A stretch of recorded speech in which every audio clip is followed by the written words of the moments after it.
School Figure TV. Revolutionary salute. Revolutionary salute. Like, share, subscribe. Welcome to the House of Revolution. You know I'm your humble host, the Yao Mean of Revolution. And we got a World War III alert. North Korea backs Muduro and Venezuela and threatens Trump. Putin sends more weapons. Before we get into that, be sure to wipe your feet. That means hit the like button. You in the House of Revolution, like, share, subscribe, support the platform, y'all. Well, Trump's bit off more than he can chew, and I think it's getting very interesting. They won't win nothing in Venezuela. Let's get into the content. Salute.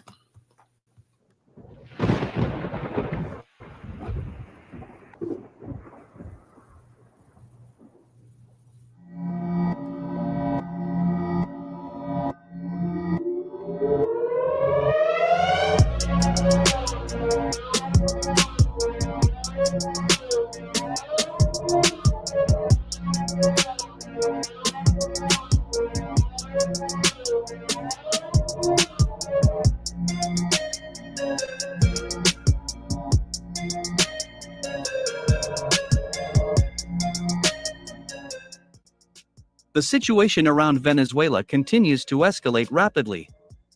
At the same time, tensions abound not only in Caracas, but also in Washington. Against this backdrop, the U.S. authorities decided to strengthen the military group off the coast of Venezuela significantly. In particular, Donald Trump ordered the U.S. Navy's largest aircraft carrier, Gerald Ford, to be sent to the shores of Venezuela, accompanied by 5 warships. Thus, the total number of American troops in the region could reach almost 20,000.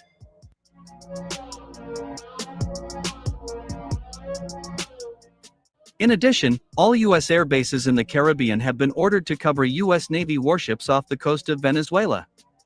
Amid this, American military engineers began hastily rebuilding the Roosevelt Roads Naval Station in Puerto Rico, which was closed in March 2004. It is reliably known that over the last 25 days, American military engineers have completely restored all the runways of this base and brought advanced communication equipment.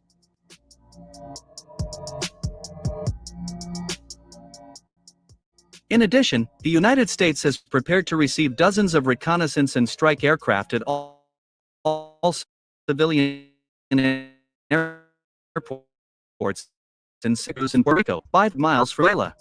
The United States defiantly makes it clear to the Venezuelan authorities that a military operation against Caracas can begin at any moment.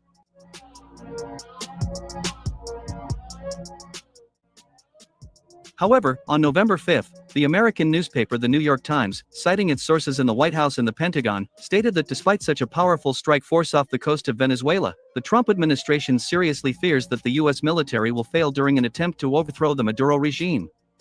It is reported that Donald Trump seriously fears that during the military operation against Venezuela, the United States will suffer heavy losses in personnel and equipment. Indeed, the fact that the United States has not yet launched a special military operation against Venezuela indicates that Washington is not sure that this adventure will end in victory. The recent incident with 2 American B-52 strategic bombers also added fuel to the fire. As it turned out, 2 days ago, in a show of force, the United States sent 2 B-52 bombers, armed to the teeth, towards Venezuela. However, 100 kilometers from the Venezuelan capital, Caracas, these bombers came under the sights of air defense systems, such as the S-300VM. As a result, the American pilots had to abort the flight urgently and return to base.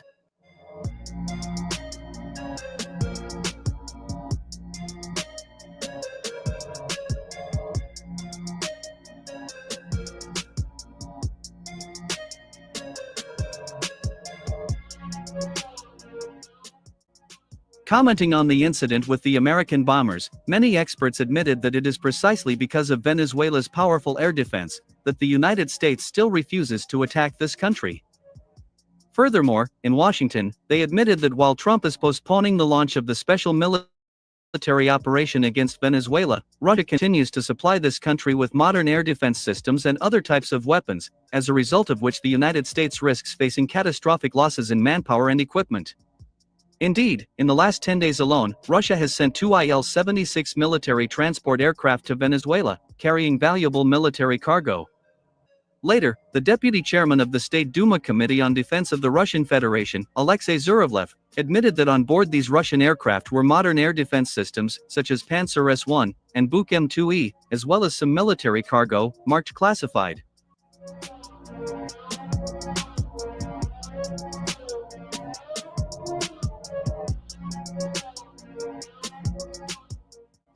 Well, now it becomes clear why Donald Trump has not yet launched a military operation against Venezuela. It is noteworthy that Trump even ignores the calls of the newly minted Nobel Peace Prize winner, Maria Corina Machado, who has been shouting for the second week in a row that the Americans need to start bombing her native country of Venezuela as soon as possible. In principle, Trump's caution towards Venezuela is understandable. Even though the United States really needs Venezuelan oil, Washington cannot afford a repeat of the humiliating defeat during the 1961 Bay of Pigs operation. Back then, the Americans landed on the southwestern coast of Cuba, intending to overthrow Fidel Castro by force. However, unfortunately for Washington, in just 2 days, the Cuban troops managed to completely defeat the Americans. And now, there is a high probability that history may repeat itself. Especially considering the fact that modern Russian air defense systems and other types of weapons have already been put on combat duty in Venezuela.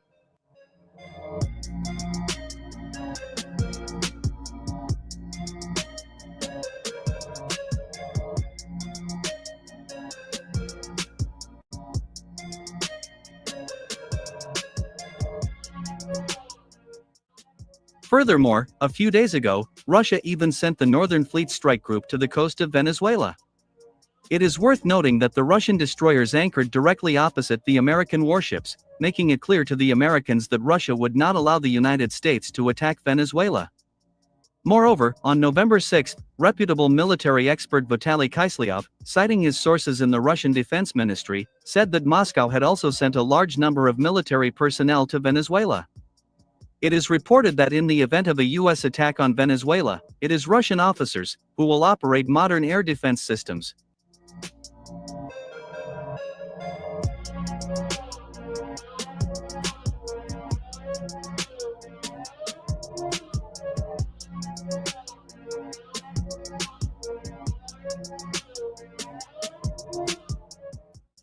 Furthermore, it also became known about the arrival of Russian Spetsnaz units in Venezuela. Reports indicate that Spetsnaz will protect Russian officers and Nicolas Maduro, in case the United States wants to eliminate the president of Venezuela with the help of an elite unit of Navy SEALs. Well, now I hope you understand why the United States is constantly postponing the attack on Venezuela. U.S. authorities are in a state of shock. They have finally realized that times have changed, and that the United States can no longer bomb other countries with impunity and safely, as it did with Iraq, Yugoslavia, and Afghanistan.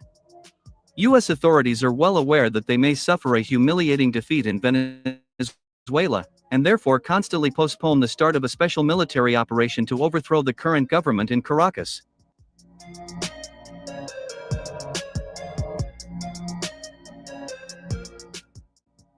Against this backdrop, it would be wise for the Trump administration to completely abandon the military solution to the Venezuelan issue.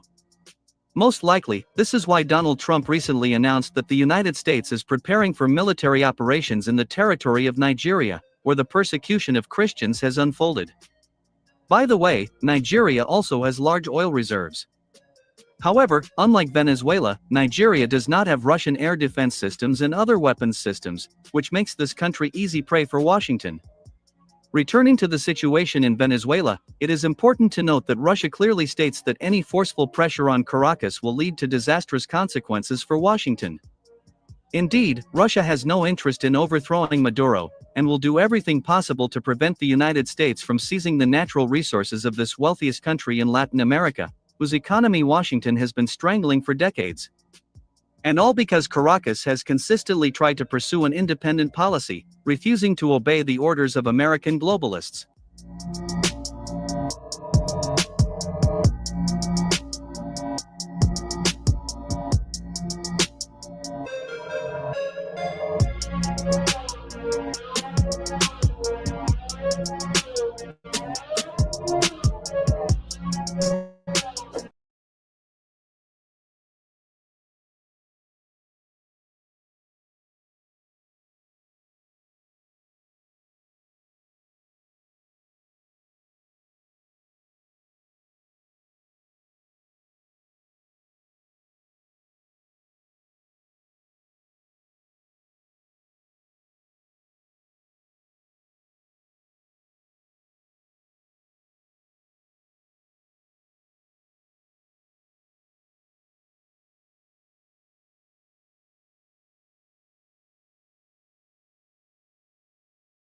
when the U.S. Secretary of War visited South Korea.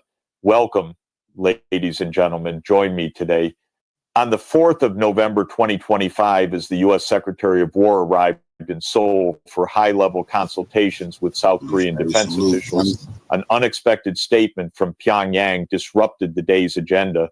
Kim Jong-un declared that North Korea would transfer nuclear warheads to Venezuela if Washington continued to reinforce the Korean peninsula with additional U.S. weapons systems. It was an audacious message, one that immediately drew comparisons to the nuclear brinkmanship of the Cold War. But one that North Korea got every right to do, if North Korea is saying, if you want to commit all this chaos on the Korean peninsula and bring nuclear weapons and advanced weapons to our area, well, I damn sure reciprocate and return the favor.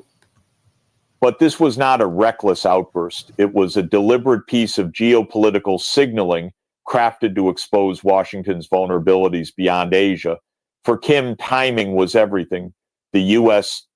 visit to Seoul represented the latest phase of what Pyongyang perceives as a growing militarization of its southern border. The expansion of THAAD missile batteries, joint drills, simulating decapitation strikes, and the deployment of new long-range drones capable of reaching deep into North Korean territory. By issuing a nuclear threat aimed at the Western Hemisphere, Kim sought to turn the tables to remind Washington that escalation can be reciprocal, that pressure can migrate geographically. His referencing Venezuela was no accident. It was chosen for its psychological symmetry. In 1962, it was Soviet missiles in Cuba that haunted Washington. In 2025, it could be North Korean weapons in Caracas that echo that fear. From a strategic perspective, Pyongyang's statement serves multiple audiences. To the U.S. and its allies, it is a warning that containment will not be cost-free. To domestic audiences, it reinforces Kim's image as a defender of national sovereignty against American encroachment. And to external partners, particularly Moscow and Beijing, it signals that North Korea remains a useful, disruptive actor in the multipolar chessboard, capable of diverting U.S. strategic attention. Yet beyond its rhetorical shock, Kim's declaration exposes a more profound truth about the structure of contemporary deterrence. The era when the United States could geographically confine threats to distant front lines has faded.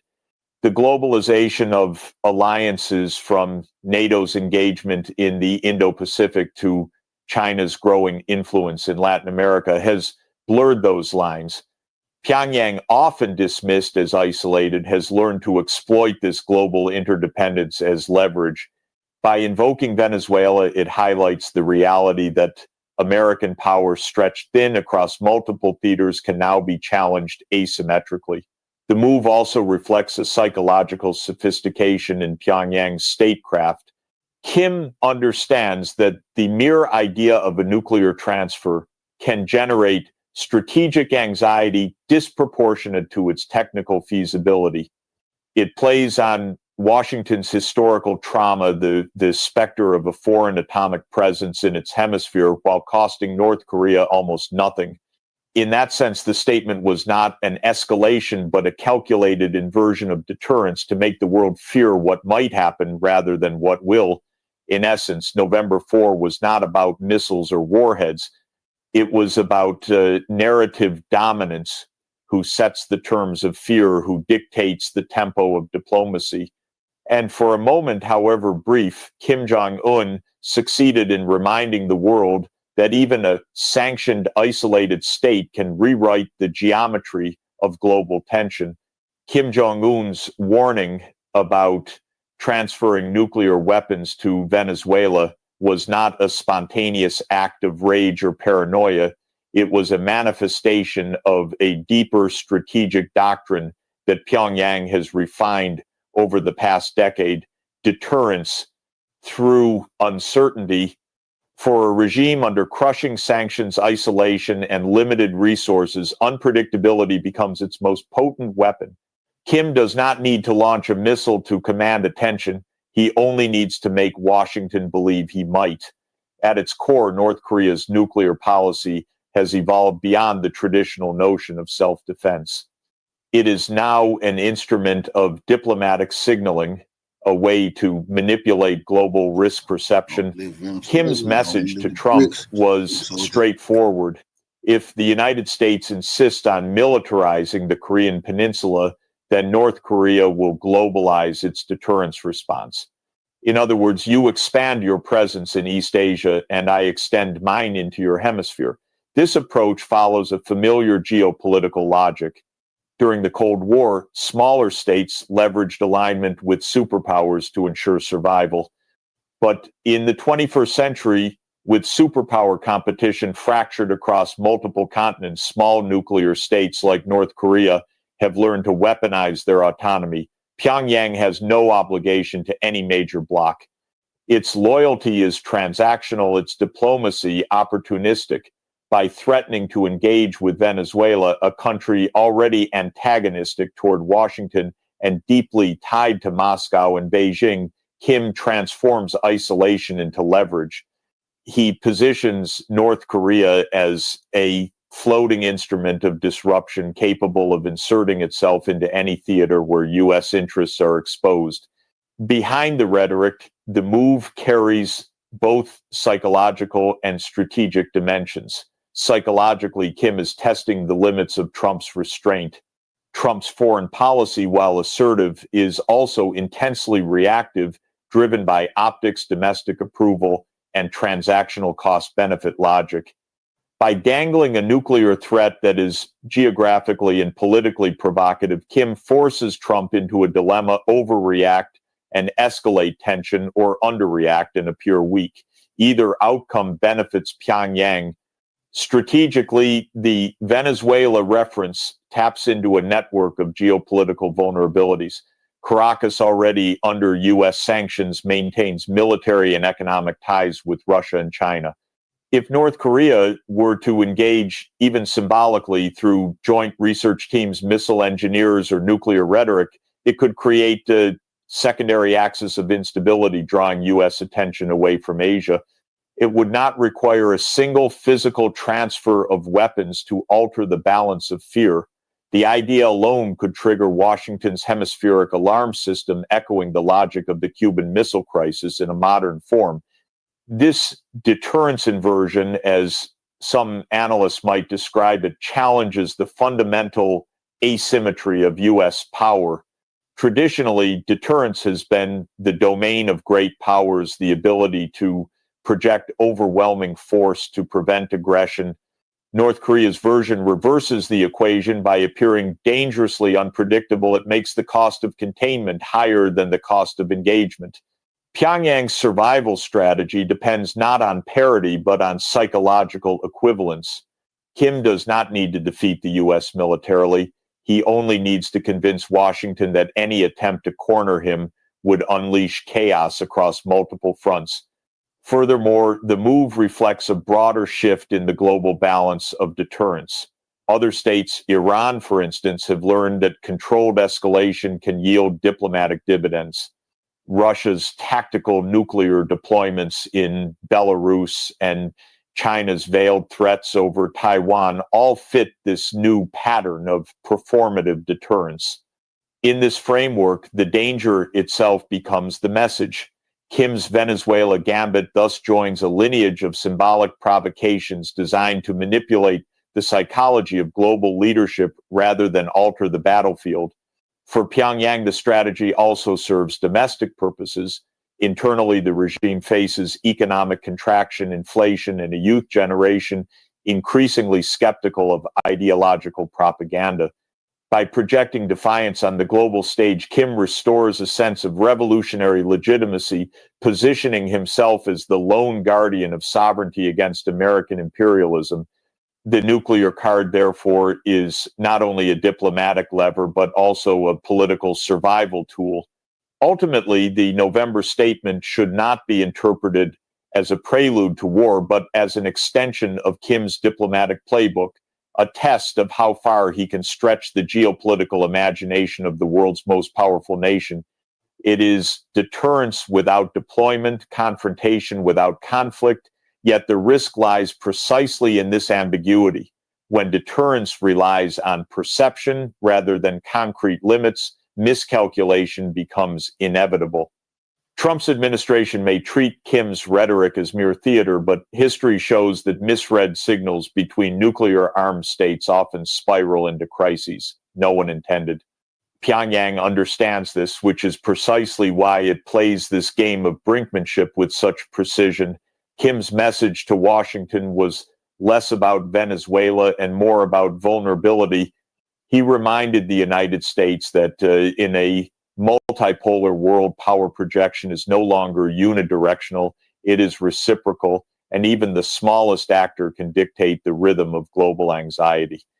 In Washington, Kim Jong-un's declaration that he might transfer nuclear weapons to Venezuela was met with both disbelief and alarm.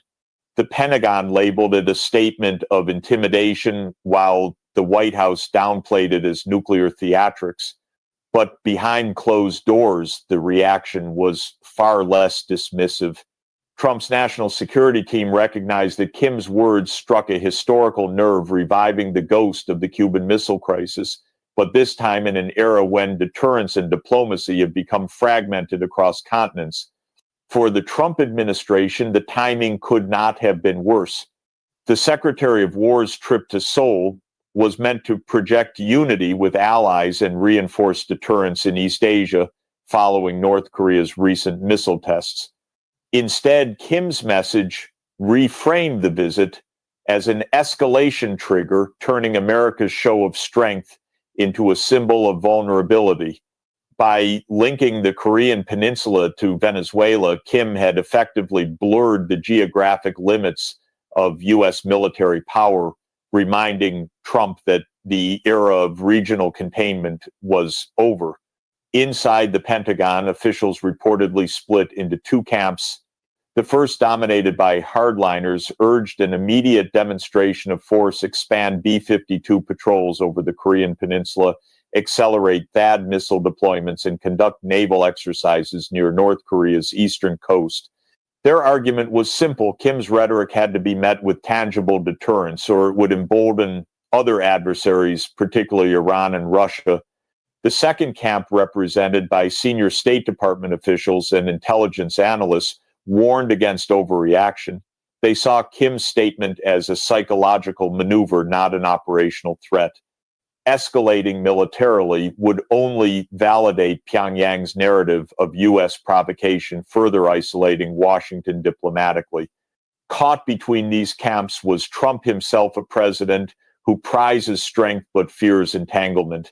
His political instinct has always been transactional, show dominance without paying the price of prolonged engagement.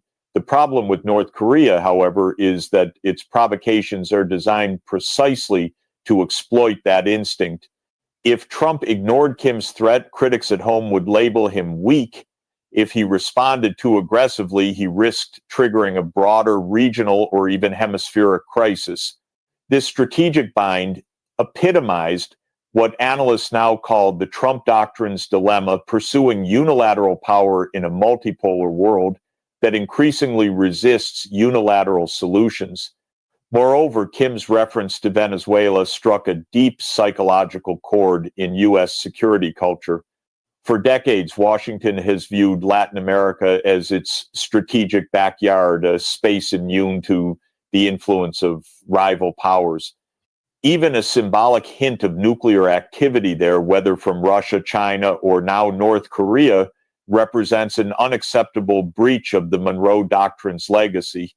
The mere suggestion of North Korean warheads near U.S. shores resurrected an old anxiety that the U.S. might once again face external nuclear pressure within its own hemisphere. In the intelligence community, analysts quietly noted that Kim's mention of Venezuela was far too specific to be random. Pyongyang has maintained limited but tangible contact with Caracas through trade intermediaries and military technicians. Venezuela, under continued U.S. sanctions, also serves as a convenient proxy for anti-Western signaling, hosting Russian aircraft, purchasing Iranian drones, and promoting a global narrative of resistance to U.S. imperialism. For Kim, Venezuela is less a destination than a metaphor, a reminder that Washington's neighborhood is no longer immune to the geopolitical tremors it once exported abroad. Trump's initial response was predictably defiant. He vowed to expand deterrence in Asia and protect freedom on every continent. Yet his advisors knew that expanding deterrence also meant expanding risk. Every new missile battery in South Korea invites a new provocation from the North. Every new statement of dominance risks pushing Pyongyang closer to Beijing or Moscow, and every rhetorical overreach further alienated America's European allies, many of whom privately urged restraint. What emerged in the days following Kim's threat was a portrait of American power stretched to its limits, dominant in capability, but reactive in strategy. Trump's doctrine of peace through strength depended on the assumption that adversaries feared escalation. Kim's move inverted that logic. He showed that fear could be weaponized against the powerful. In the final analysis, Washington's perception of Kim's statement reflected the broader erosion of predictable statecraft. Where past crises followed, clear channels, threats, negotiations, sanctions, today's world operates through shock signals and viral headlines. The boundary between diplomacy and theater has collapsed. For Pyongyang, this collapse is an opportunity. For Washington, it is a vulnerability. Kim's threat to send nuclear weapons to Venezuela may never materialize, but its real effect has already taken hold. It forced the U.S. to confront an uncomfortable truth. Deterrence no longer flows in one direction. Even a small, isolated state can now script the tempo of global anxiety and, for a brief moment, force the world superpower to play by its rules. Kim Jong-un's threat to transfer nuclear weapons to Venezuela did not exist in a vacuum. A geopolitical shockwave rippled through the world's major capitals, forcing Beijing, Moscow, and Latin American governments to reinterpret North Korea's strategic intent within their regional and economic calculations. In an era defined by fractured alliances and opportunistic diplomacy, Pyongyang's maneuver became a mirror reflecting the anxieties of the multipolar order. For China, the statement was both inconvenient and revealing. Beijing has long treated North Korea as a buffer zone, a geopolitical firewall separating China from the U.S. military presence in South Korea. Yet Kim's reference to Venezuela pushed the boundaries of that understanding. By threatening to globalize his nuclear diplomacy, Kim stepped outside Beijing's comfort zone, shifting from regional deterrence to global provocation. Officially, China's foreign ministry urged all parties to exercise restraint.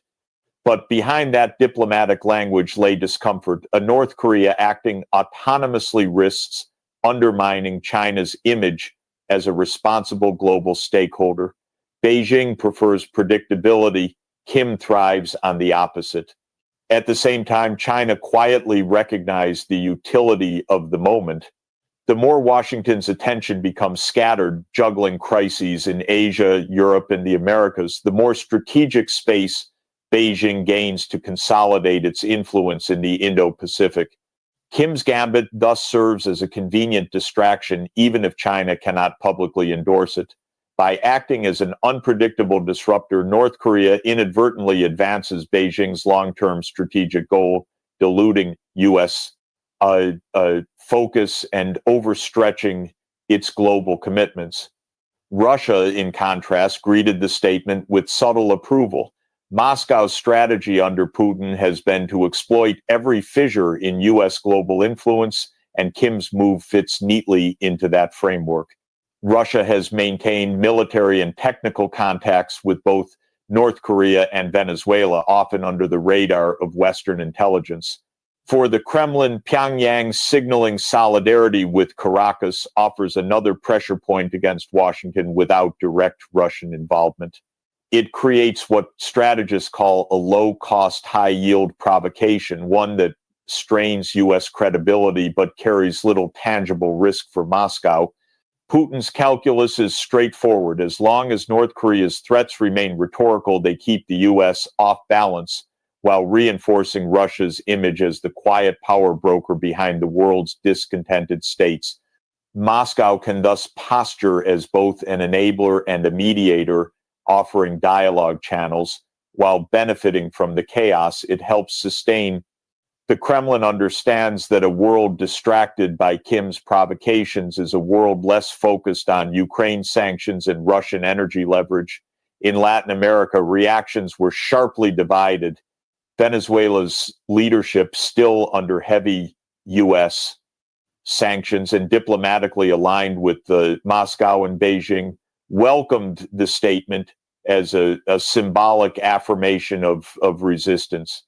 Though Caracas lacks the technical infrastructure to receive or handle nuclear material, the mere association with North Korea amplifies its defiance narrative.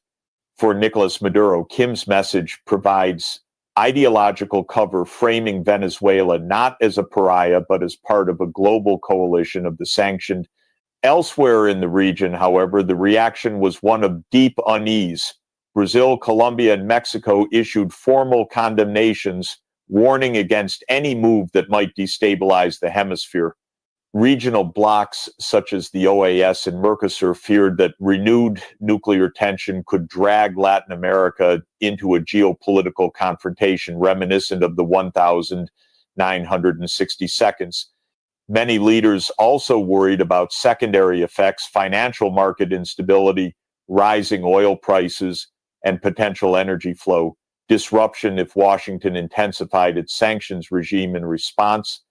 Economically, the episode also revealed the fragile balance of global interdependence. A single statement from Pyongyang was enough to trigger fluctuations in oil futures, renew calls for de-dollarization among anti-U.S. states, and raise concerns about energy nationalism. For countries already reeling from inflation and supply chain instability, the ripple effects of nuclear rhetoric underscored how deeply the world economy remains entangled with geopolitics. Perhaps the most profound implication, however, was conceptual. Kim's Venezuela threat demonstrated that deterrence no longer obeys geography. A nuclear-armed state in East Asia can now shape diplomatic behavior in South America, the Middle East, or Europe without crossing a single border. In the age of digital diplomacy and real-time media, words can travel faster and destabilize more effectively than weapons. For Beijing, Moscow, and Caracas, Kim's message was a reminder of opportunity.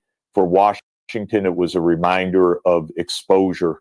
And for the rest of the world, it was another sign that the old order, where nuclear tension was confined to predictable front lines, has fractured beyond repair. Kim Jong-un's November 2025 statement that North Korea would consider transferring nuclear weapons to Venezuela if the United States continued deploying arms to South Korea will be remembered less as a military threat than as a strategic parable of the modern world. It captured a defining feature of 21st century geopolitics, that power is no longer measured by missiles launched, but by anxieties triggered. In this new age of symbolic escalation, the rhetoric of deterrence itself becomes a weapon, one that can destabilize economies, unsettle alliances, and redraw the boundaries of fear. From a political economic lens, Kim's threat exposed the fragility of the current international system. Institutions designed to manage such crises, the UN Security Council, the Non-Proliferation Treaty, or the International Atomic Energy Agency, remain structurally reactive. They can condemn, investigate, or sanction, but they cannot preempt the psychological warfare embedded in modern statecraft. Pyongyang's message, delivered through global media rather than formal channels, bypassed diplomacy entirely. It showed how easily a single leader, through words alone, could distort global markets and challenge the narrative monopoly of superpowers. For Washington, the episode underscored the limits of coercive deterrence. The U.S., encirclement strategy, arming allies, stationing advanced weapons, and projecting power across regions depends on the assumption that rivals will respond rationally within established norms. Kim's playbook defies that logic. By threatening to export instability rather than contain it, he turned America's greatest strength, its global reach, into its greatest vulnerability. Every new alliance, every military base, every sanction now risks spawning an asymmetric counterreaction somewhere else in the world. The global order no longer revolves around control, it revolves around reaction. From a structural perspective, Kim's Venezuela warning belongs to a larger pattern of strategic signaling emerging among mid-tier powers. Iran, Russia, and Turkey have adopted similar strategies, leveraging partial escalation or rhetorical provocation to gain leverage without confrontation. This evolution marks the erosion of what scholars once called nuclear rationality. The boundaries between credible threat and symbolic theater have blurred. Leaders today understand that appearing unpredictable can be more valuable than appearing stable. For Pyongyang, the success of this episode lies not in changing U.S. policy immediately, but in reasserting its relevance. Sanctioned, diplomatically marginalized, and economically stagnant North Korea survives by manipulating global attention. Each provocation functions as an advertisement for its indispensability. Kim Jong-un knows that invisibility is political death. Therefore, visibility, even through crisis, becomes the currency of survival. The threat to involve Venezuela, impossible as it may be in practice, catapulted Pyongyang back into the center of global discourse. The broader tragedy, however, is collective. The world's major powers, the US, China, Russia, and the European Union, have become captives of the same logic they helped create. Decades of power projection, military competition, and sanctions have normalized escalation as communication. The result is a system in which every actor, large or small, learns to weaponize risk. Deterrence is no longer about preventing war. It is about monetizing uncertainty. I might argue that what the world witnessed on November 4 was not a crisis between Washington and Pyongyang, but a governance crisis. When dialogue collapses and diplomacy becomes performative, nations speak in symbols rather than solutions. Kim's nuclear warning was a symptom, not the disease, a reflection of a deeper decay in trust, restraint, and institutional credibility. In the final analysis, Kim Jong-un's statement did not alter the strategic balance of power, but it redefined the geography of fear. It proved that nuclear diplomacy is no longer confined to treaties, arsenals, or regions. It is now global, instantaneous, and psychological. And as the United States, China, and Russia continue pursuing dominance, the world edges closer to a paradoxical reality where peace depends less on military power than on the capacity to restrain one's imagination. This is the logic of the new era, symbolic escalation as the currency of geopolitics. Kim Jong-un understood it. The question is whether Washington does. Thank you for watching.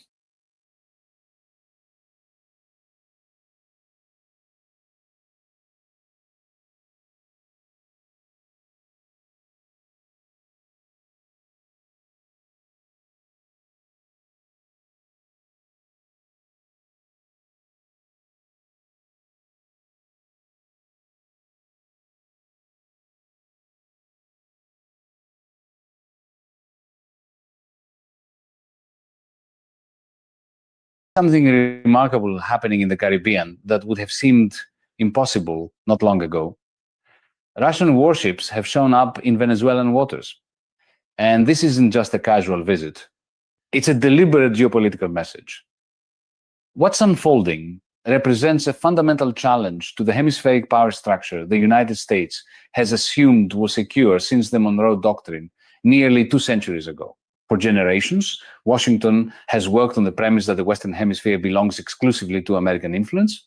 That premise is now being openly contested Russia's naval presence in Venezuela is Moscow's response to years of NATO moving eastward, missile systems being positioned near Russian borders, and what the Kremlin sees as constant American expansion into their sphere. Venezuela, which holds the world's largest confirmed oil reserves, has become the center of a broader struggle over who makes the rules in international affairs. The sanctions, diplomatic isolation, and threats of military action haven't produced the regime change Washington wanted. Instead, they've driven Caracas into deeper partnerships with Moscow, Beijing, and Tehran. Understanding what's truly at stake matters because the implications extend far beyond Caracas or Moscow. This concerns whether we're heading toward a world with multiple centers of power or desperately holding onto a single superpower arrangement that no longer matches reality. To grasp how we reached this point, we need to look back because nothing in geopolitics exists in isolation. The story of Russian warships in Venezuelan waters is actually the story of American foreign policy over the last 30 years and how it has consistently pushed away potential partners while forcing adversaries to band together. When the Soviet Union fell apart in 1991, the United States enjoyed an unmatched moment of global dominance. We had won the Cold War, or that's how the story was told. American policymakers thought we'd reached what Francis Fukuyama called the end of history, the ultimate victory of liberal democracy and market capitalism. But what did we do with that opportunity? Rather than creating a genuine framework for worldwide cooperation, rather than bringing Russia into European security arrangements, rather than building institutions that reflected all major powers' interests, we opted for expansion and dominance. The debates in the 1990 seconds about expanding NATO included warnings from wise observers that pushing NATO eastward would be perceived by Russia as a fundamental threat. George Kennan, who designed America's Cold War containment strategy, labeled NATO expansion the most consequential mistake of American policy in the entire post-Cold War period. He grasped what political leaders refused to recognize, that Russia, regardless of who governed it, would see NATO forces on its borders as an existential threat. But those warnings went unheeded. NATO expanded first to Poland, Hungary, and the Czech Republic, then to the Baltic states, Bulgaria, Romania, Slovakia, and Slovenia. With each expansion wave, we convinced ourselves we were spreading democracy and security. What we were actually doing was constructing a military alliance right up to Russia's border, while excluding Russia from any meaningful participation in European security. The critical moment arrived in 2008 at the NATO summit in Bucharest, when the alliance declared that Ukraine and Georgia would eventually join. For Russia, this crossed a red line. Ukraine isn't just another country to Russia. It represents the birthplace of Russian civilization, where the first Russian state emerged in Kyiv. The prospect of NATO forces in Ukraine, of American missile systems just hundreds of miles from Moscow, was something no Russian government could tolerate, regardless of its political character.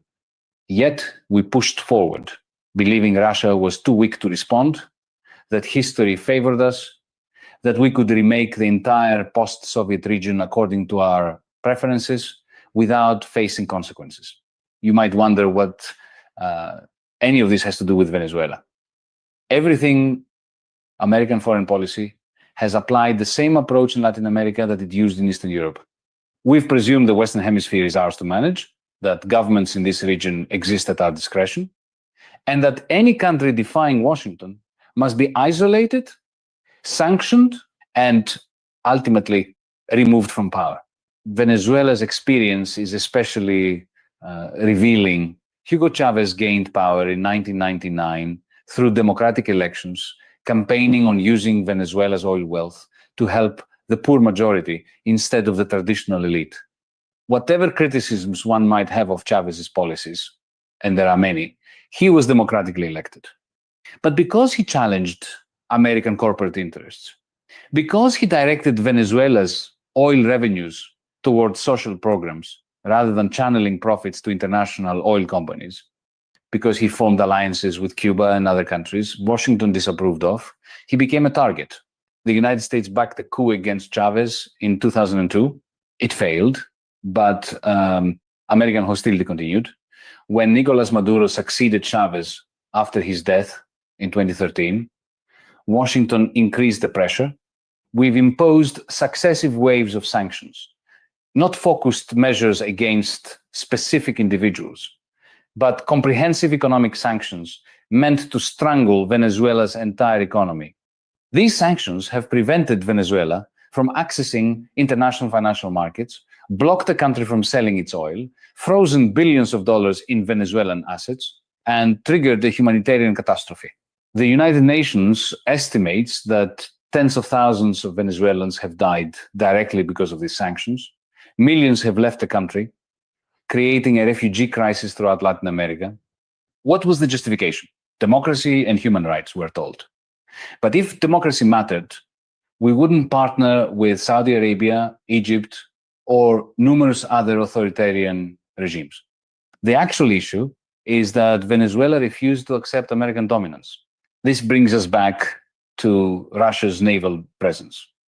When you're a country under assault, when the world's most powerful military openly discusses regime change, when your economy is being deliberately destroyed by external sanctions, you seek allies wherever available. Venezuela found them in Russia, China, and Iran, other countries that have faced American pressure and understand the value of solidarity. Russia's relationship with Venezuela isn't mainly about ideology. It's about geopolitics and shared interests. Russia gains a position in the Western Hemisphere, a way to show it can project power beyond its immediate region. Venezuela gains a powerful partner that can supply military equipment, technical expertise, investment, and most crucially, a deterrent against American intervention. Russian naval deployments to Venezuela have occurred periodically since 2008, but they've gained new importance in recent years as tensions between Russia and the West have grown. These aren't merely symbolic visits. Russian military advisors are in Venezuela. Russian equipment from air defense systems to fighter jets has been delivered. Russian oil companies have invested in Venezuelan energy infrastructure. Reports indicate Russian personnel at Venezuelan military bases. Moscow is delivering a clear message to Washington. If you can position military infrastructure on our borders, we can establish a presence in your hemisphere. If you can support governments we consider hostile, we can protect governments you're trying to overthrow. What makes this situation so dangerous is that it's completely avoidable. The crisis in Venezuela, the Russian presence there, the broader breakdown of hemispheric relations, all of it results from American policies that have consistently chosen dominance over diplomacy. Consider what a different approach might have looked like. When Chavez was elected, we could have engaged with his government, pursued mutually beneficial energy partnerships, supported constructive reforms while expressing concerns about problematic policies. Instead, we backed a coup and then spent 2 decades attempting to economically strangle the country. When the Soviet Union collapsed, we could have genuinely integrated Russia into European and global institutions, created a security framework that included rather than excluded Moscow. Instead, we expanded NATO and treated Russia as a defeated enemy rather than a potential partner. This pattern repeats worldwide. In Iraq, we invaded based on false weapons of mass destruction claims, destroyed the country's infrastructure, caused hundreds of thousands of deaths, and created conditions for ISIS to emerge. In Libya, we supported regime change that transformed a functioning state, however flawed, into a failed state with open slave markets. In Syria, we armed rebel groups that included extremist elements, prolonging a civil war that has killed 500,000 people. In Afghanistan, we spent 20 years and trillions of dollars trying to impose our vision of governance, only to watch the Taliban return to power. In each case, we told ourselves we were promoting democracy and human rights. In each case, we made things worse. And in each case, we refused to acknowledge military power's limitations and the importance of respecting other nations' sovereignty. The Venezuelan situation is especially tragic because a diplomatic path forward always existed. Venezuela has massive oil reserves, the largest in the world. The United States is the natural market for that oil. Venezuela needs technology, investment, and access to international markets. These are ingredients for a mutually beneficial relationship. But instead of engagement, we chose confrontation. Instead of negotiation, we chose sanctions. Instead of diplomacy, we chose the regime change operations.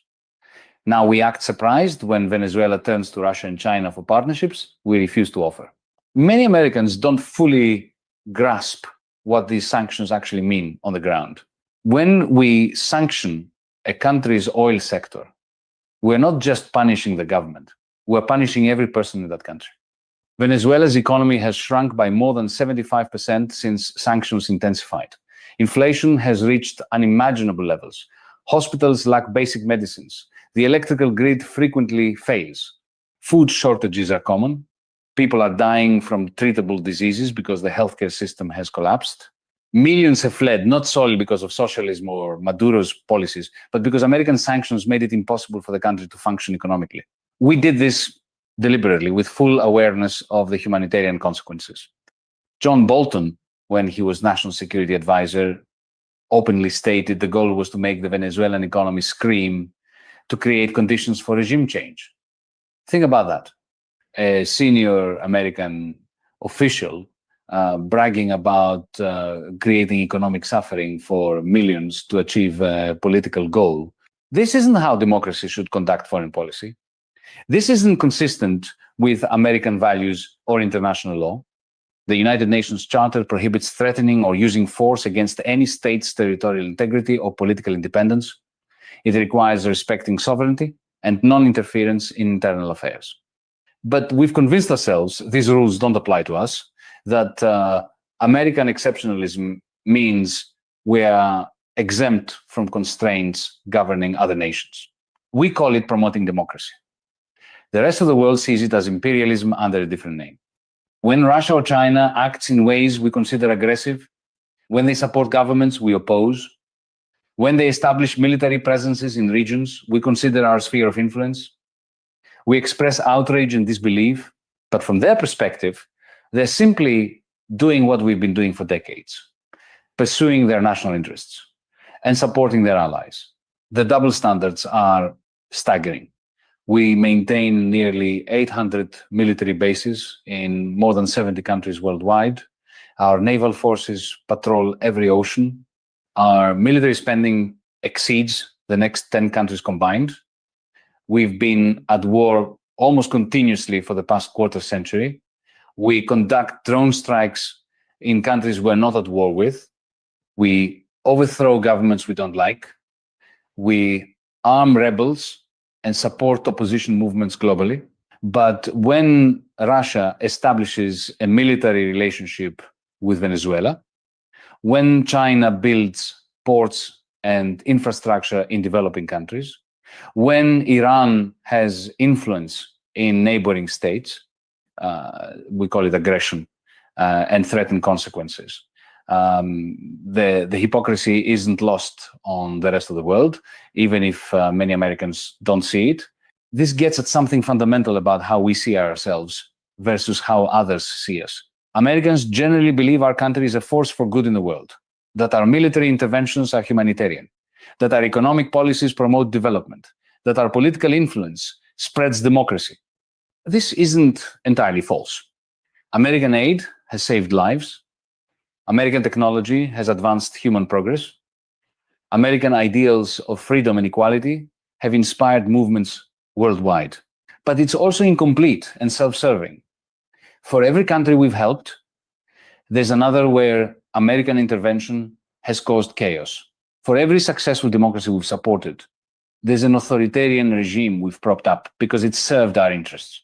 For every humanitarian mission, there's been a war of choice that killed thousands and solved nothing. The people of Latin America know this history intimately.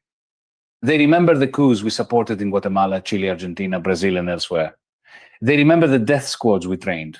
They remember the dictatorships we backed as long as they were anti-communist or pro-American business interests. They remember that when their countries elected left-wing governments, even democratic ones, we worked to undermine and overthrow them. So when we say we're concerned about democracy in Venezuela, they're skeptical, and rightfully so. Our concern for democracy has always been selective, applied only when it serves American interests, and ignored when those interests point elsewhere. This is why Russian ships in Venezuelan waters should worry us. Not because Russia is inherently evil or expansionist, but because their presence there is a symptom of our failed policies. It's a symptom of a foreign policy that creates adversaries unnecessarily, that sees every issue as a zero-sum contest, that refuses to accept a world where American power isn't absolute. The world is changing. Economic power is shifting eastward. New powers are rising. The unipolar moment that followed the Cold War was brief and is now over. We're entering a multipolar world, whether we like it or not. The question is whether we'll adapt to this reality through diplomacy and cooperation, or whether we'll try to maintain dominance through military force and economic coercion, risking conflict and chaos in the process. Looking at Venezuela, I see a microcosm of these larger failures. A country with immense natural wealth reduced to poverty and dysfunction through a combination of domestic mismanagement and external pressure. A population suffering not because change is impossible, but because the path to change has been blocked by sanctions and intervention. A government that has become more authoritarian, partly because it's under siege, because governments rarely become more democratic when they're fighting for survival against external threats. And now foreign powers establishing a military presence, turning Venezuela into a potential flashpoint for great power conflict, all because we couldn't accept that a country in our hemisphere might choose a path we didn't approve of. The solution isn't complicated, but it requires something American foreign policy has lacked for decades: humility.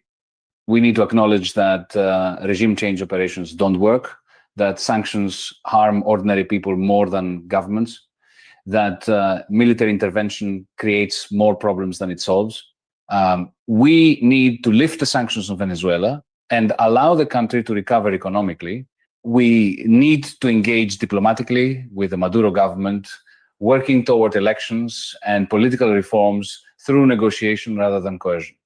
We need to respect Venezuela's sovereignty and accept that Venezuelans, not Americans, should determine their country's future. And we need to do this not just for Venezuela, but as part of a broader shift in how we engage with the world. This means talking to Russia about security guarantees that address their legitimate concerns while protecting neighboring states' sovereignty. It means working with China on global challenges like climate change, rather than treating them purely as a strategic competitor. It means ending the forever wars that have consumed American blood and treasure while making us less safe. It means rebuilding international institutions and accepting that in a multipolar world, we'll need to compromise and cooperate rather than dictate and dominate. It means understanding that stability and peace come from addressing the legitimate grievances and interests of all parties, not from imposing our will through force. None of this means abandoning American values or interests. It means pursuing them more wisely. A Venezuela that can sell its oil and trade freely is a Venezuela that's more stable, more prosperous, and ultimately more democratic than a Venezuela under siege. A Russia that's integrated into European security architecture is a Russia that's less threatening than one that's excluded and antagonized. A China that's invested in global institutions is a China that has incentives to play by international rules. A United States that leads through example and cooperation is more influential than one that leads through threats and coercion. But we're going in the opposite direction. We're militarizing our competition with China. We're fighting a proxy war with Russia in Ukraine. We're maintaining sanctions on a third of humanity. We're spending more on our military than ever before, while our infrastructure crumbles and our social problems multiply. And we're doing all of this while telling ourselves we have no choice, that we're defending democracy and freedom, that our adversaries forced us into these positions. It's not true. We have choices. We've always had choices. We've simply made bad ones repeatedly because our foreign policy establishment is trapped in outdated thinking that sees the world through the lens of dominance and control rather than cooperation and mutual interest. The Russian Navy in Venezuela is a warning sign. It tells us that our approach isn't working, that other powers are finding ways to counter American pressure, that the costs of our interventionist policies are mounting. We can heed that warning and change course, or we can double down and risk escalating conflicts that serve no one's interest. The choice is ours, but we need to make it consciously and honestly, without the self-deception that has characterized American foreign policy for too long. The world is not ours to control. Other nations have legitimate interests and grievances. Military power has limits. And in an interconnected world facing common challenges from climate change to pandemic disease to economic instability, cooperation isn't just morally right, it's practically necessary. That's the lesson of Russian ships in Venezuelan waters, if we're willing to learn it.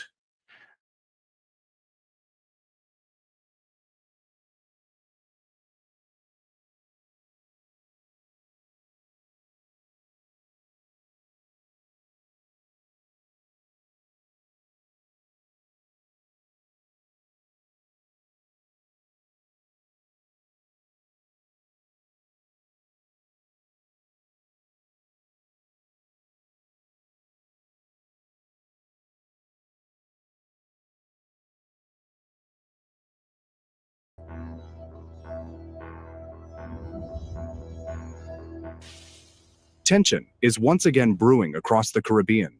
In recent weeks, reports have surfaced that Russian military cargo planes landed in Venezuela, possibly unloading missile systems and radar equipment. What might sound like distant news is, in fact, a strategic move that could reshape power in the Western Hemisphere. For the first time in decades, Moscow appears ready to project hard power into America's backyard, using Venezuela as a potential launch pad for its missiles. The question now is, how far could this partnership go? And what would it mean for the balance of power between Russia and the West?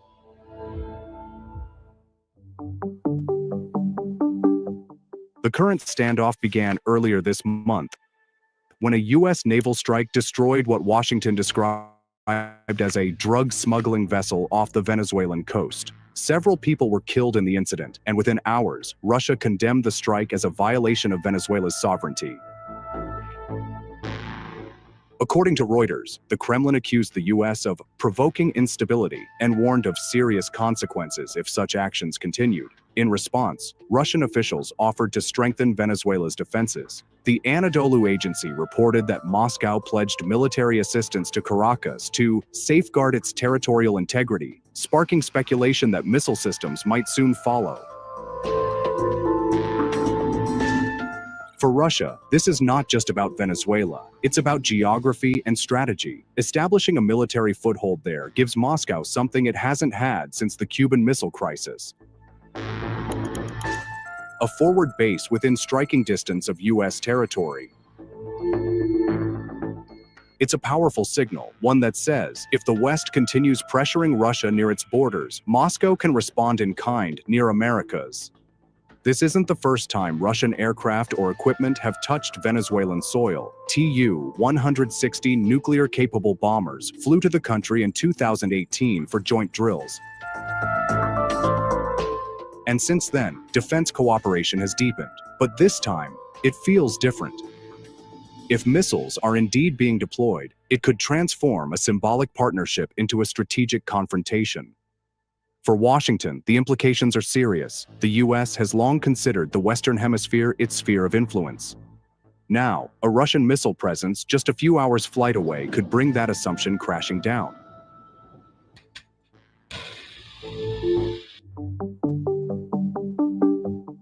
If Moscow does deploy missiles in Venezuela, it would dramatically alter regional deterrence dynamics.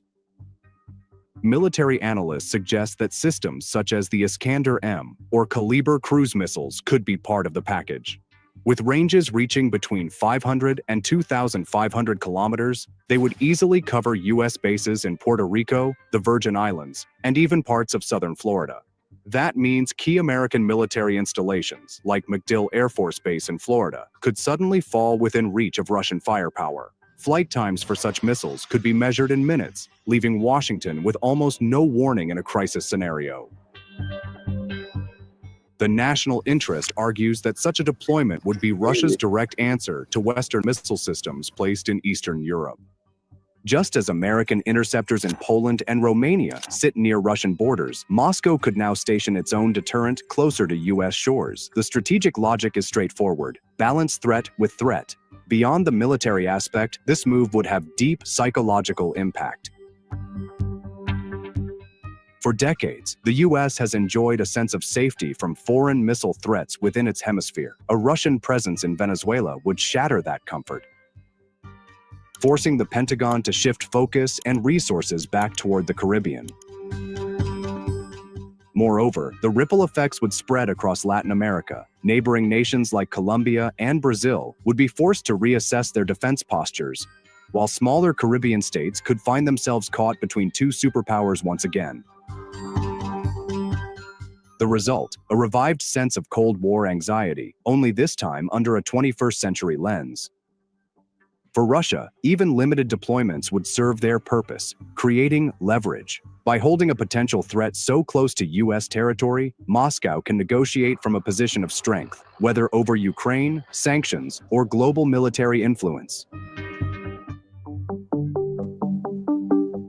Before Russia's involvement, Venezuela's military power was limited and deteriorating. Economic collapse and years of sanctions had left much of its arsenal outdated.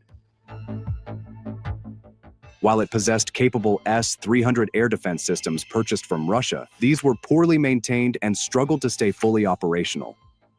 The Venezuelan Navy lacked resources, and its air force operated at a fraction of its capacity. In short, Venezuela could defend itself only on a small scale, not project power or deter a major adversary like the United States. But the introduction of Russian missile systems changes everything. With advanced S-400 air defenses, Pantsir S-1 mobile units, and Kaliber strike missiles, Venezuela could suddenly become one of the most heavily defended zones in the hemisphere. Its skies would be monitored by Russian radar, and its coastline protected by anti-ship batteries that could threaten US vessels. Even if the missiles remain under Russian control, the symbolism alone would be powerful.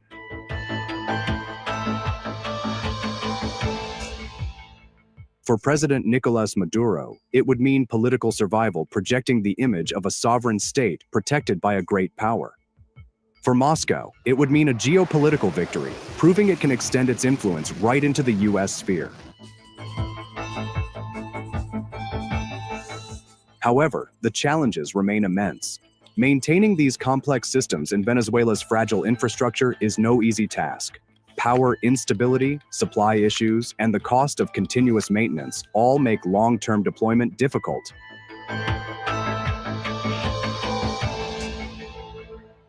Still, if the Kremlin deems it strategically valuable, those obstacles may not be enough to stop them. With each passing week, Venezuela is edging closer to becoming something far greater than a struggling nation under sanctions. It's evolving into a forward node of Russian deterrence. A launch pad not just for missiles, but for influence and message. Russia is back in the Western Hemisphere. That's all for today. Thanks for watching.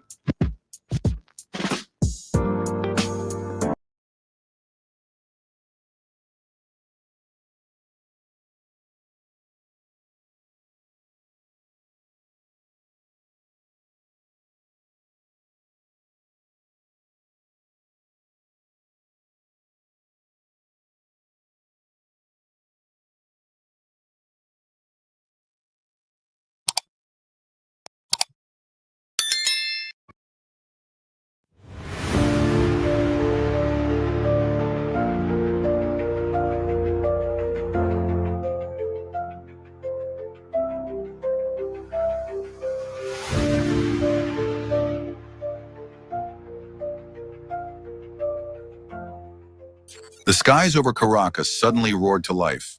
In recent days, several massive Russian Il-76 cargo planes have landed at Simón Bolívar International Airport. But their cargo wasn't ordinary.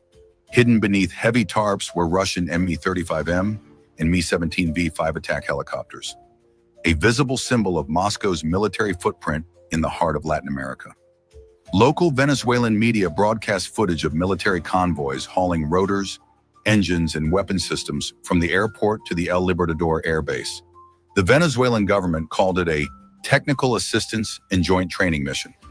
But to military analysts, this is far more than a routine exercise. It's a strategic message from Russia to the United States, a reminder that Moscow's influence now reaches into Washington's own backyard.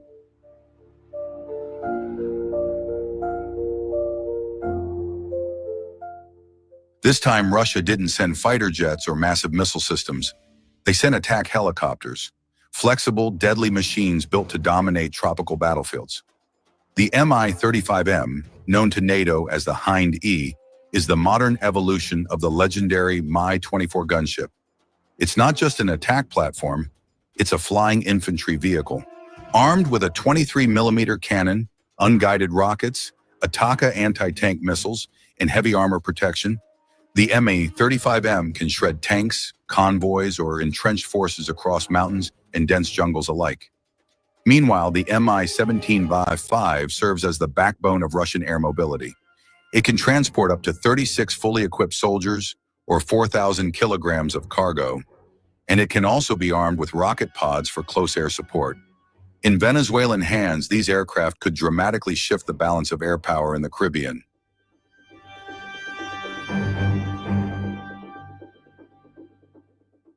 The defense relationship between Russia and Venezuela isn't new. Since the early 2000s, under President Hugo Chavez, Venezuela has been one of Russia's biggest arms customers in Latin America. Over the past 2 decades, the country has acquired more than 50 helicopters, including Mi-17s, Mi-26s, and Mi-35s. Russia also helped Venezuela build technical training centers, provided spare parts, and deployed permanent military instructors. Under heavy U.S. sanctions and arms embargoes, Caracas turned to Moscow as its main strategic partner.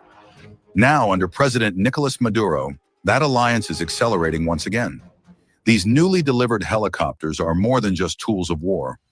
They're a declaration that the Russia-Venezuela military partnership is alive and growing stronger.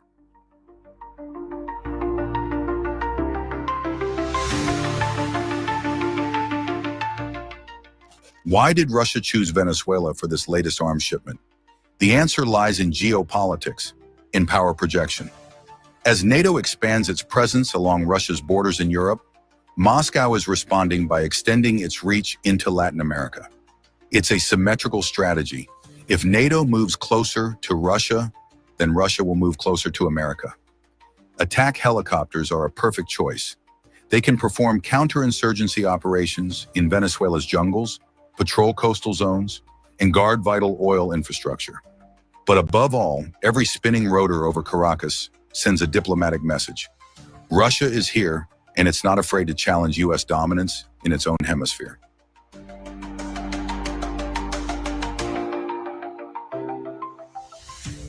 The Venezuelan government insists this is just a joint exercise and fleet modernization program, but the presence of Russian technicians overseeing the assembly process suggests otherwise. Local sources claim that live fire drills are being conducted at Guarico firing ranges using the new Me-35 MiZ. Even more telling, some of the delivered helicopters reportedly feature encrypted Russian communication systems, usually reserved for high-level allies. That raises the question, is Venezuela preparing for an external threat, or is Russia laying the groundwork for a permanent military foothold in the Americas?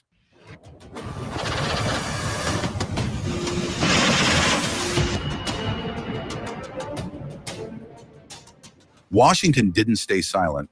A U.S. State Department spokesperson called Russia's move provocative and destabilizing. Neighboring countries like Colombia and Brazil also voiced concern as their territories now fall within operational range of Russian-made attack helicopters. But Caracas dismissed the criticism. To Venezuela, this is a sovereign act of military modernization. There's no violation of international law, said Defense Minister Vladimir Padrino Lopez. Venezuela has the same right to defend itself as any other nation. Meanwhile, in Moscow, state media celebrated the delivery, calling it a renewed show of loyalty and proof that Russia can still project global power despite Western sanctions.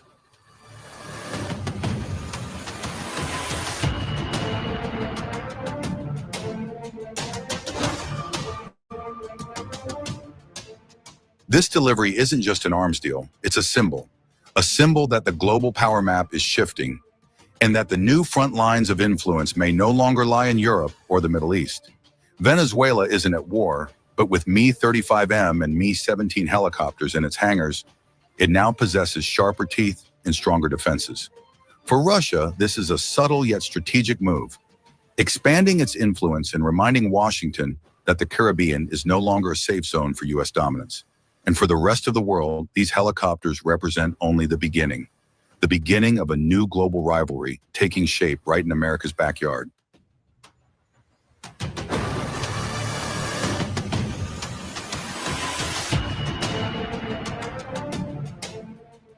If you see this as a sign of a shifting world order, share your thoughts in the comments below.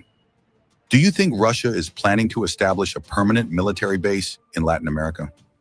Share this video with your friends who follow geopolitics and defense news so more people can understand what's unfolding. And don't forget to smash that like button.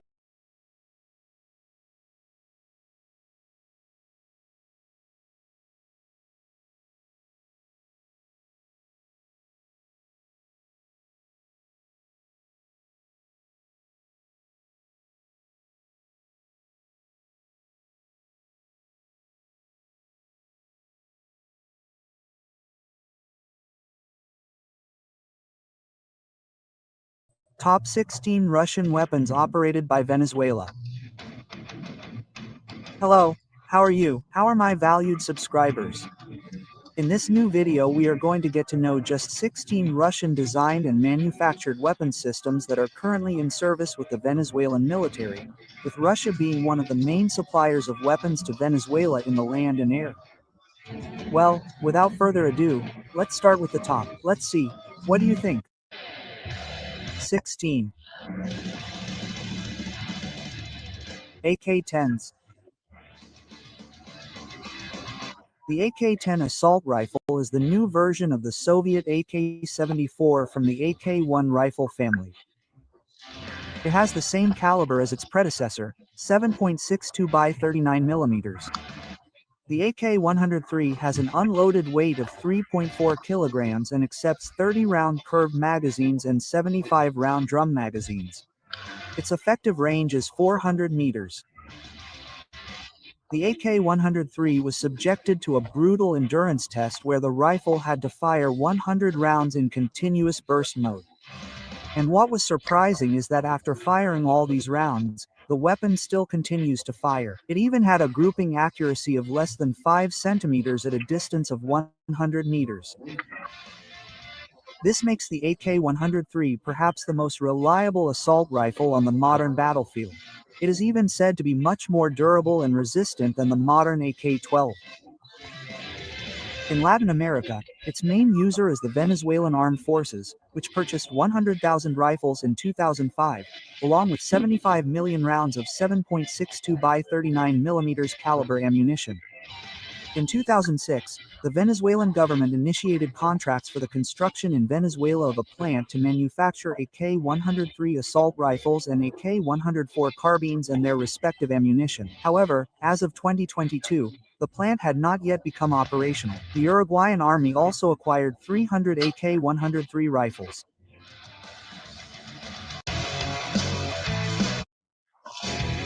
(15) BTR-80A Armored Personnel Carrier.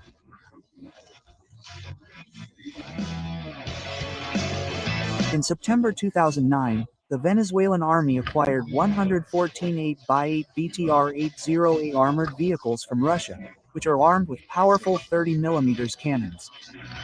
In 2012, 16 BTR-80A armored vehicles also began arriving in Venezuela, but equipped with a 120mm mortar turret. Designated as the 2S-23 Nona SVK. The BTR-80 is an 8x8 amphibious armored personnel carrier designed in the Soviet Union and entered production in 1986. The BTR-80A is the variant armed with a 30mm 2A72 cannon and a coaxial 7.62 mpkt machine gun. It is operated by a crew of 3, driver, commander and gunner, and can carry up to 7 troops in full gear. 14. BMP-3 Infantry Fighting Vehicle. In 2009, Venezuela acquired 123 BMP-3 infantry fighting vehicles, models BMP-3M, Infantry Combat, BMP-3K, Command Post and Brem-L Recovery. Armored vehicles will arrive in Venezuela along with the 9M117 Bastion missiles, which is a laser-guided anti-tank missile launched from the BMP-3's 100mm 2A70 anti-tank gun with an effective range of 4,000 meters. Attached to the 2mm gun is the 30mm 2. It is mounted on both barrels and carries a 7.62 mpkt machine gun, and there is the possibility of also adapting a 30mm automatic rocket launcher. The BMP-3 is a Soviet-designed infantry fighting vehicle currently produced by Russia. It entered service in 1987. The purpose of the BMP-3 is ambivalent, since in theory it is an ICV whose role is to transport troops to the battlefield, but its great firepower in relation to other vehicles makes it closer to a light tank or a tank destroyer. The BMP-3, in addition to its crew of 3, can carry up to 7 soldiers to the battlefield.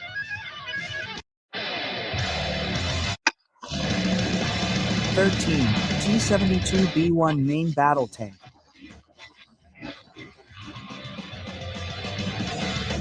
In 2009, the Venezuelan army acquired 92 T-72B1 tanks, in addition to an unspecified number of T-72B1K command post tanks and Brand 1 recovery tanks of the same series. The T-72B1 tanks are mainly armed with a 125mm 2A46M cannon, a coaxial 7.62 by 39mm PKT machine gun and a 12.7 MNSVT anti-aircraft machine gun.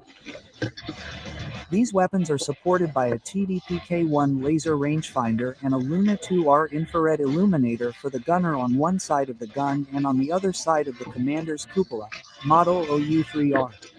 The tank is heavily armored with Aero Contact 1 reactive armor plate placed on the front and on the hull and turret. Its 840 HP engine allows it to reach a maximum speed of 90 km per hour and a range of 700 km with external fuel tanks. In conclusion, the T-72B1 is a perfect blend of speed, armor, and firepower. 12. 2S-23 Nona SVK self-propelled mortars. The 2S-23 Nona SVK self-propelled mortar is equipped with a 120 mm breech loading mortar capable of delivering direct and indirect fire. The maximum firing range is 8.8 kilometers with conventional projectiles, 12.8 kilometers with rocket-assisted projectiles and 9 kilometers with Kilotop 2 laser-guided ammunition. As secondary armor, it has a 7.62 by 108 PKT machine gun. It also has 6 902B Trout grenade launchers for 3D6 smoke grenades located on the sides of the turret. Venezuela acquired 18 mortars. 11. BM-21GR multiple rocket launcher. The BM-21GR is a Soviet 122 mm truck-mounted multiple rocket launcher. It was developed in the early 1960s. It is currently the most widely used multiple launcher in the world. In total, 36 countries still have it in service. Several 4 countries have copied and released their own version of the BM-21. The BM-21 can launch its 40 rockets in just 20 seconds, but they can also be fired individually or in small groups at intervals of several seconds. Each BM-21 rocket measures 2.87 meters and has a range of up to 40 kilometers. They can carry explosive, incendiary or chemical charges. BM-21s are effective for destroying strategic positions such as ports, airports, factories and attacking enemy mechanized infantry. Venezuela received approximately 54 of these multiple launchers in 2011. 10. 2,119 meters 1 meter self-propelled howitzer. The 2S-19M7S is a Russian 152 mm self-propelled howitzer designed in the early 1960s. The 2S-19MSTAS is a Russian 152 mm self-propelled howitzer designed in the early 1980s that entered production and service in 1989.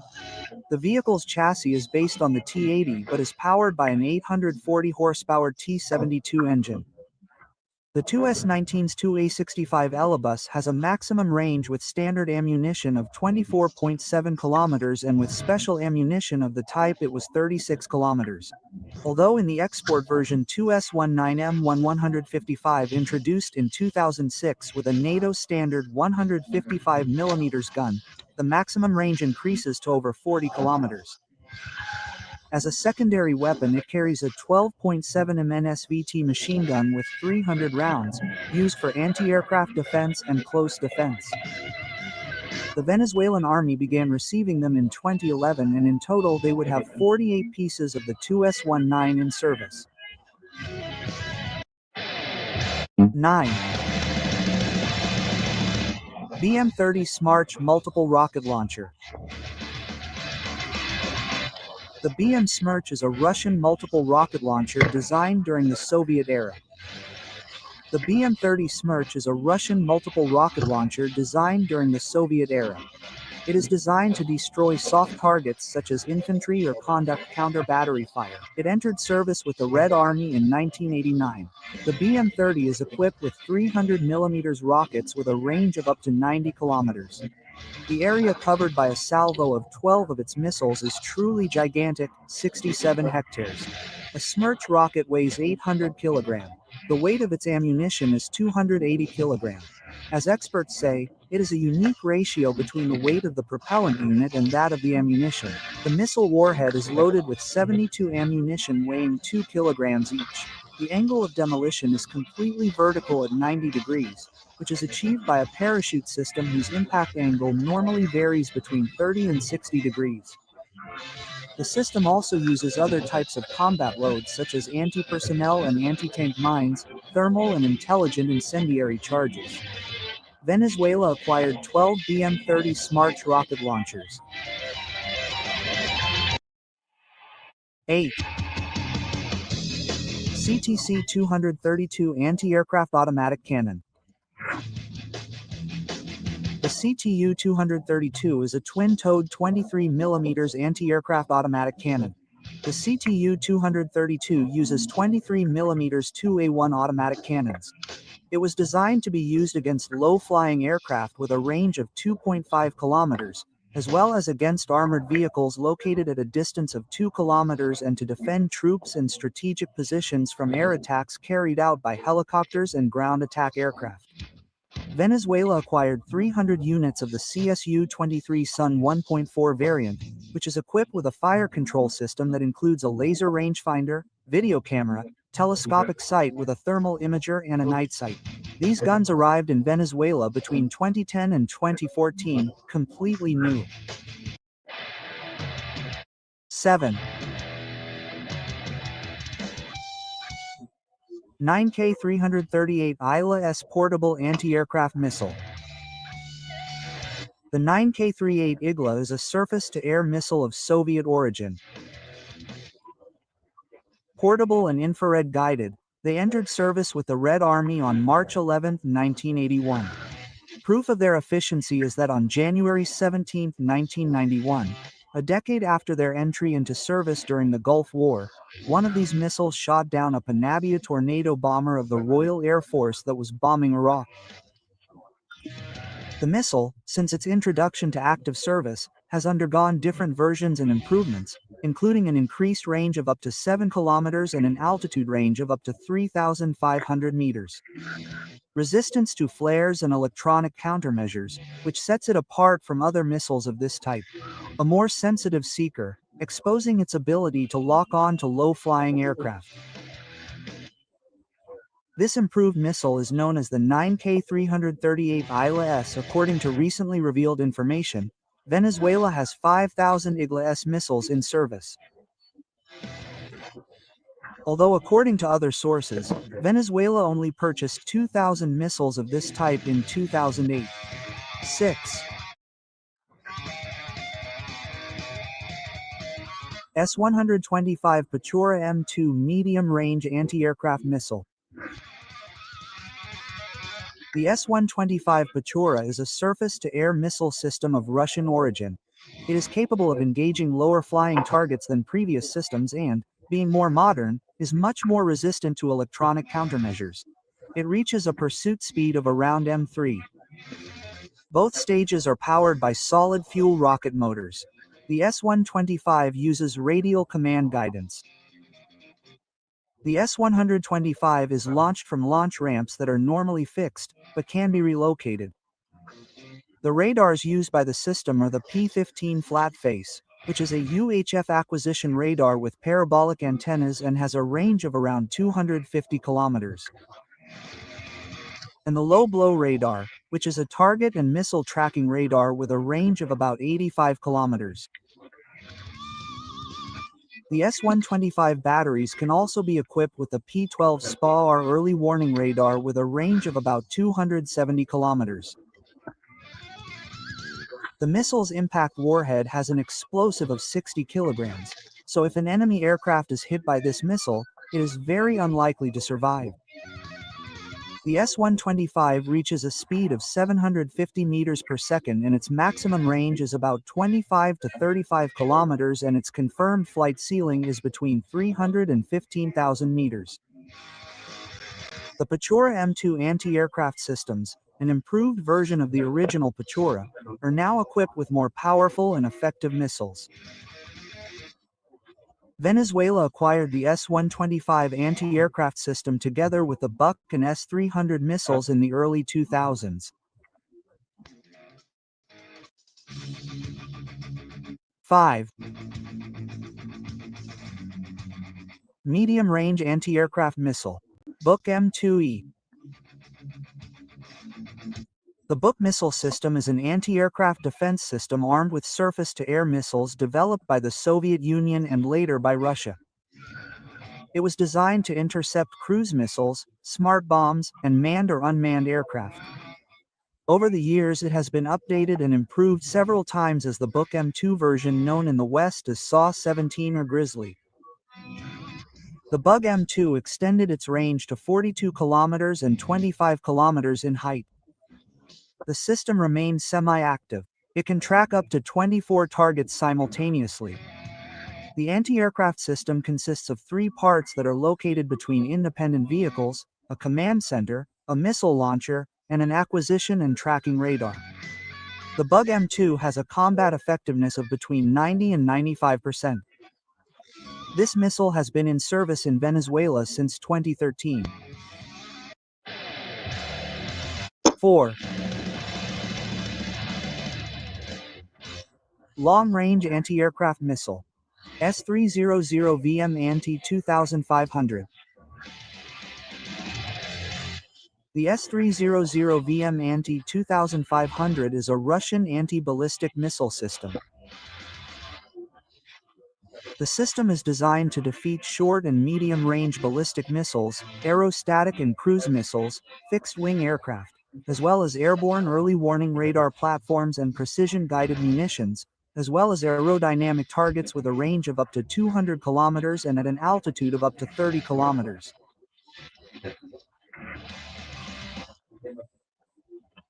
The anti-aircraft missile system features a high degree of automation of combat performance due to high-speed digital computers, passive electronically scanned array radars using advanced data processing methods. The S-300VM system has a combat effectiveness of 98% against fixed-wing aircraft or ballistic missiles, depending on weather conditions. This modern system is in service with Venezuela, which is the only Latin American country with medium and long-range air defenses.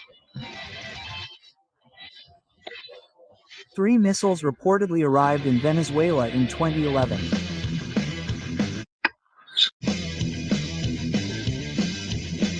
Mi-17 V5 medium transport helicopters.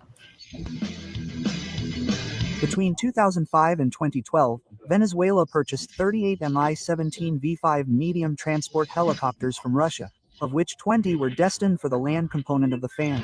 As of February 2022, there have been 7 accidents involving the 17 Volts 5 helicopters of the Bolivarian National Armed Forces, FAN.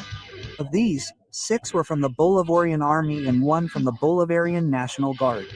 These 7 accidents have claimed the lives of 46 servicemen and left 5 injured.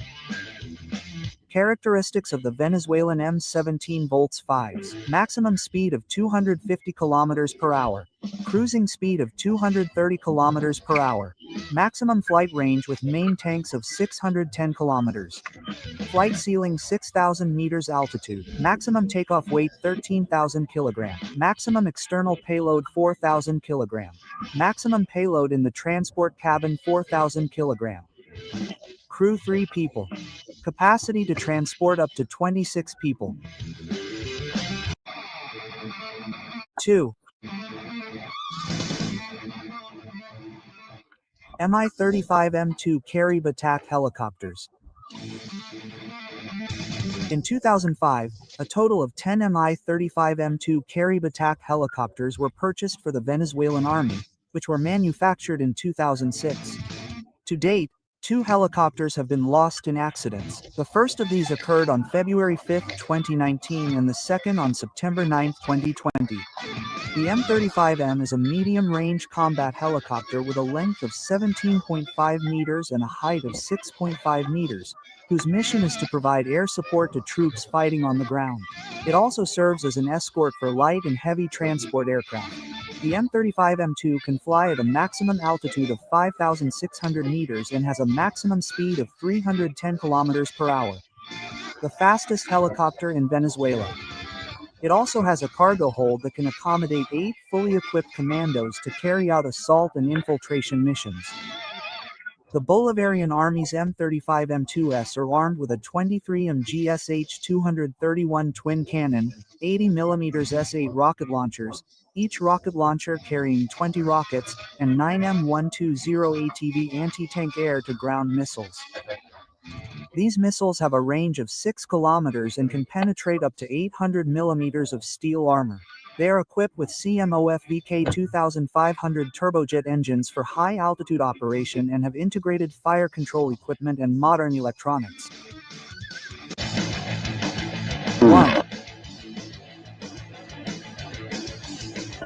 Suoi Su-30 Mk2 bombers. In July 2006, the Venezuelan government purchased 24 Suoi Su-30 Mk2 fighters from the Russian Federation. The first 4 aircraft arrived in Venezuela in November 2007. To date, 3 Suoi Su-30 Mk2s have been lost in accidents. The first of these occurred in September 2015, the second in October 2019, and the third in July 2023, so there are currently only 21 Su-30 Mk2 aircraft in service. The Su-30 is a new multi-role heavy-engine, long-range, multi-purpose combat aircraft with a single cabin. It can attack and defend on the same flight platform. It can also carry out patrol and attack guidance missions. It can operate in CAP missions, long-distance combat air patrol, ground attack and naval attack missions, battle air command missions, pilot training, escort and combat against other aircraft. The Su-30 uses a very modern radar called the N001 BEP radar, which can emit frequencies and electronic scanning, can perform digital mapping and tracking of ground targets with the Doppler system, as well as detect a target the size of a truck at 100 kilometers and a group of tanks at 75 kilometers away in air-to-surface mode. In air-to-air combat mode, it can track 10 enemy targets at the same time, classifying them according to their dangerousness, and can attack 2 targets chosen by the pilot. It can also carry out naval attack missions carrying air-to-surface missiles with low-flying attack missions over the sea. The most notable features of the Su-30 Mk2 are external weapons load capacity of 8,000 kilograms, maximum speed greater than Mach 2, maximum range without external fuel tank of 3,000 kilometers. These aircraft are armed with the long-range air-to-air missiles, BIMPEL R-77 and BIMPEL R-27, KH-31P anti-radar missiles, KH-31 anti-ship missiles, and the KH-59T or BOT cruise air-to-surface missiles.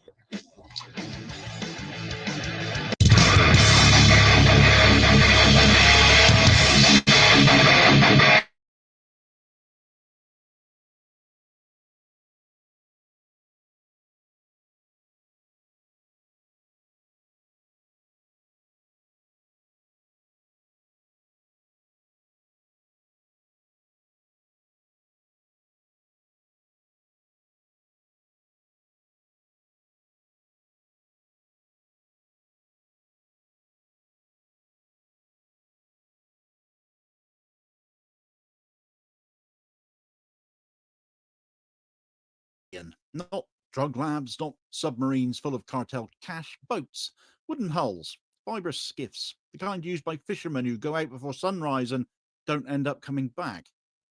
The footage goes up on X with patriotic music and censored frames, like the censorship is meant to make it look clinical, but it doesn't. It makes it look like they don't want you to see who was on the deck when the missile hit, and that's largely because they don't even know themselves, as it turns out. The War Secretary calls them narco-terrorists. The DEA's own map says the drugs come from Mexico and Colombia. They don't pause, they don't correct, they don't blink, though. Because you're not meant to check. You're just meant to clap, say, well done. The United States calls this counter-narcotics. Caracas calls it pre-invasion shaping. And now Moscow has turned up, offering to give Venezuela hypersonic missiles.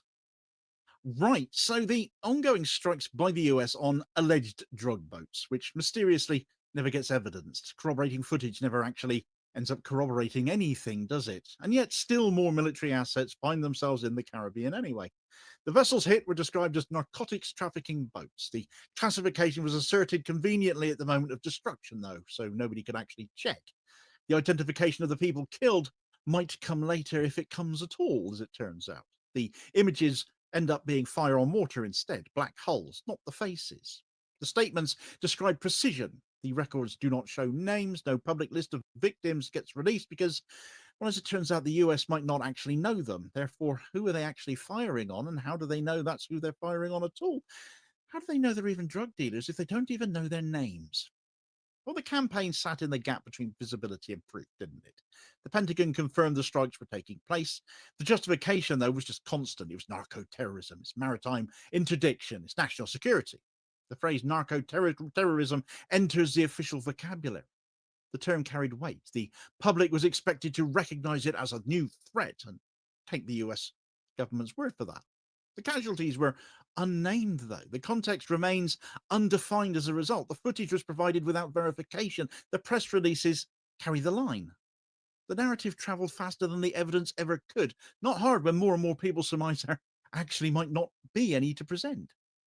Pete Hegseth posted the strike footage to X, though, didn't he? The frames showed a vessel on the open ocean. The detonation appeared as a white flare, as they often do, and plume. The portion of the image that would show the vessel before impact, though, well, that went missing. And the reason for that redaction was not being provided. The official message beneath the footage was written as finality, though: "We will kill you." No legal preamble, no evidentiary process, just a condition of being designated. Families in coastal towns in Venezuela and neighboring regions spoke to local media, though. The bodies belonged to fishermen. The men left to check their nets and did not return. The communities named them because they knew who they were. They knew what they did. Their names did not appear in US statements, though. There was no mechanism to contest the classification once lethal force had been used. The dead could not speak for themselves. The state that killed them did not claim to know who they were. In which case, again, how do you know they were drug traffickers in which case? Congress sought a briefing on it. The War Department confirmed that identification could not be verified in all cases, so you didn't know who you had killed then, let alone what they were doing. Could be anybody, couldn't it? But that admission did not halt the strikes. The inability to identify the killed has not suspended the targeting. The campaign remains active still. The briefings were closed door. The public did not hear the discussion. What have you got to hide, guys? The hearings acknowledged uncertainty, and the uncertainty did not translate into restraint. The DEA's National Drug Threat Assessment mapped supply routes. The map pointed to Mexico. The map did not point to Venezuela. The flow of drugs into the United States followed established cartel networks that did not originate in the Caribbean. The DEA described Venezuela as playing little to no role in this. That data is published. That data is public. The maritime strike campaign did not adjust to the data because we all know, well, we know what this is about, really, don't we? This is about regime change in oil at the end of the day, isn't it? Marco Rubio continued the same narrative framing in the Senate, though. Venezuela was described as a hub for a hemispheric narcotics network. Whoa. But his statement did not align with DEA analysis either. It never could when it isn't the point. It's just the cover story, isn't it? The narrative did not shift. The public image of the cartel de los Sols remains central to the US justification, though. The cartel was described as a single structure. The reporting from independent organized crime non-profit organization Insight Crime did not support the claim of a unified organization, though. Insight Crime documented individuals when it comes to this cartel. Insight Crime documented fragments. They document hierarchy. And the narrative persisted as if the hierarchy existed. A manufactured enemy, in a sense, designed to fit a US agenda, a US narrative, rather than based in any actual evidence. The DOJ indictments listed individuals as well. The indictments described them as part of a larger network, but the network has never been formally mapped, it seems. The assumption filled the gap, though. The gap became the foundation for the action. The maritime campaign continued under that foundation. The contradiction between intelligence and narrative remains unresolved, but that did not prevent escalation. Ongoing reporting has sadly confirmed yet another strike, 3 more people killed. But the justification remains consistent. The language has not changed. The government described the operation as defense of the homeland. The target was described as a threat. The evidence of threat again has not been shown. The USS Gerald R. Ford has now been deployed to the region, of course, hasn't it? The deployment was described as part of anti-narcotics operation, but it's a flaming great aircraft carrier along with its entire retinue of carriers, its carrier group. Overkill, you might say, for drug smugglers on fishing boats. But of course, it's really about regime change in oil, and we all know it, don't we? The carrier group has positioned itself within range of Venezuelan airspace. Surveillance operation frequency has increased. The presence of the carrier introduced architecture for the escalation of what most of us expect to happen. Caracas has certainly recognized it. Venezuela has not treated the maritime strikes as isolated at all. It's treated them as shaping the narrative. Shaping precedes invasion. The pattern is a very familiar one to the region, after all. There's long memories out there. Guatemala in 1954, Brazil in 1964, Chile in 1973, Panama 1989, Honduras 2009, Bolivia 2019, airspace pressure, naval proximity, narrative of corruption. Designation of criminal leadership, strikes justify destabilization, leadership removal described as liberation, the cherry on top of that one being the handing of the Nobel Peace Prize to Venezuelan President Nicolas Maduro's ardently Zionist US invasion cheerleading rival Maria Corina Machado. So the current script is very well understood and fairly well evidenced, I would say. The Venezuelan government does not expect negotiation here. It expects regime change methodology. The carrier group confirms that expectation to them. The maritime strikes confirm that expectation as well. The narrative framing confirms it too. Caracas, therefore, is acting within the logic of expectation. US advisors have already developed operational plans to strike Venezuelan military installations. The targets were identified as facilities linked to the alleged cartel network. The intelligence picture did not support the existence of the unified cartel, but it's all bunkum.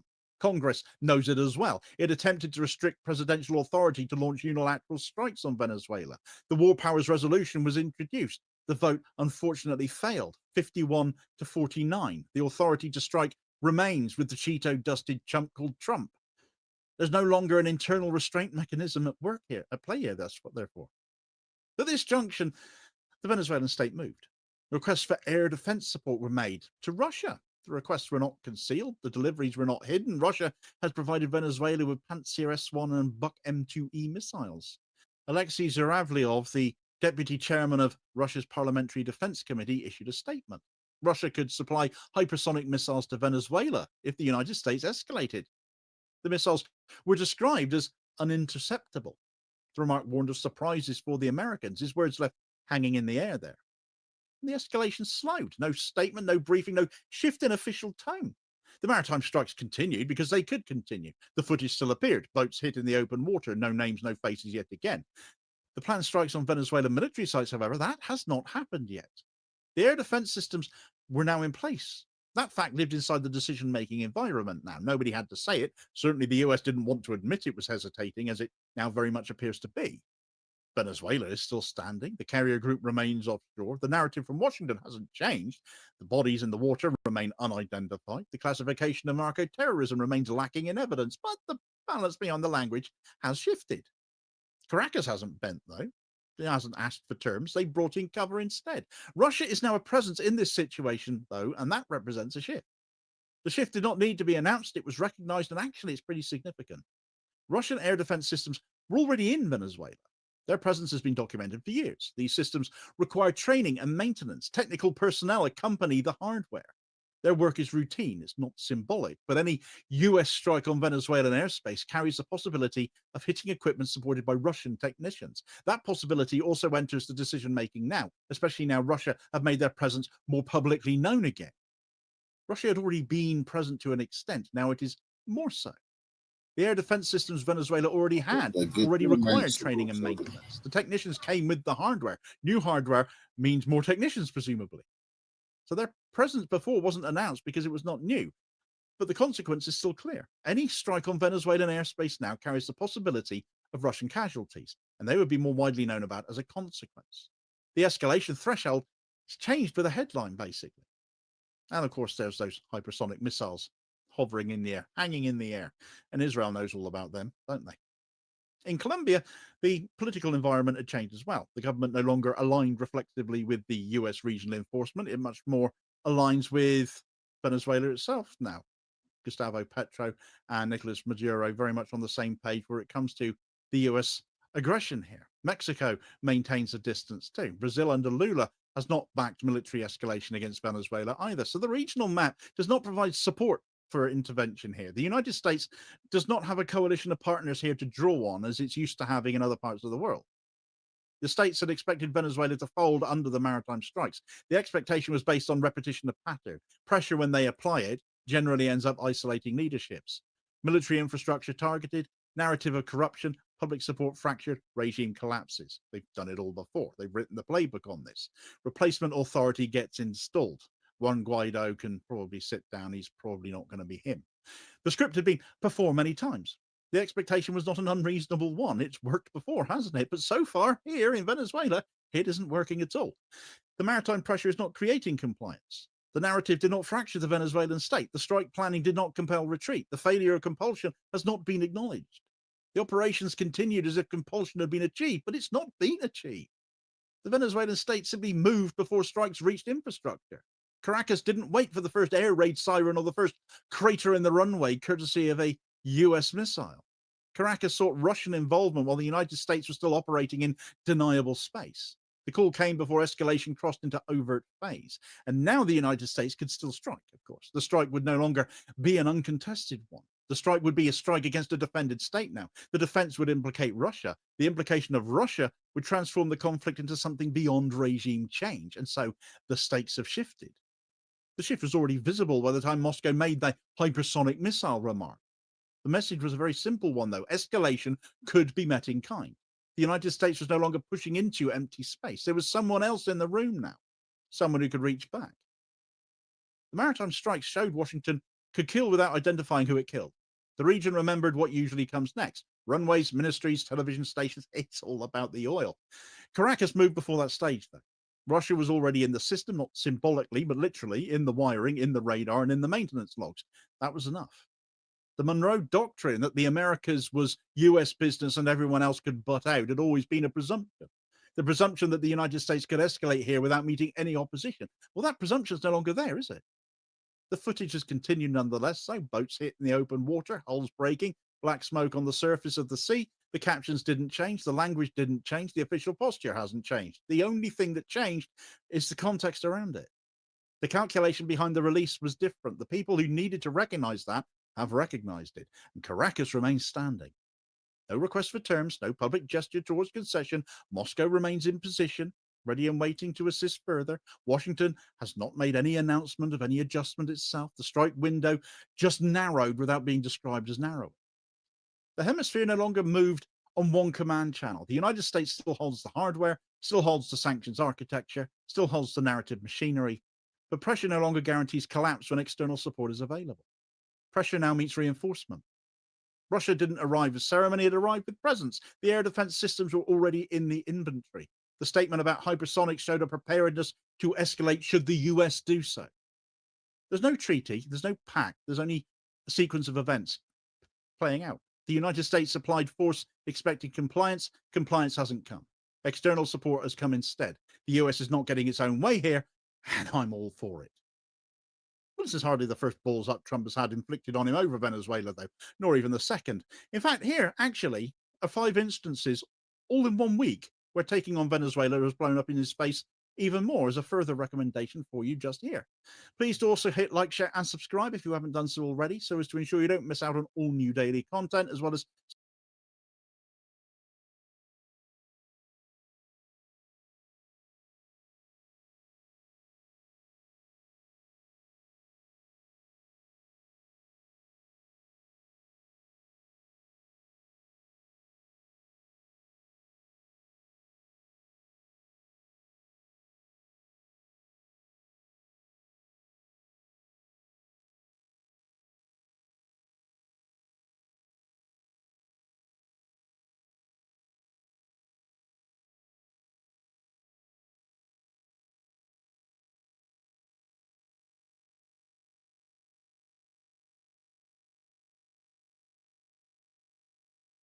against it. Israel still attacked Iran.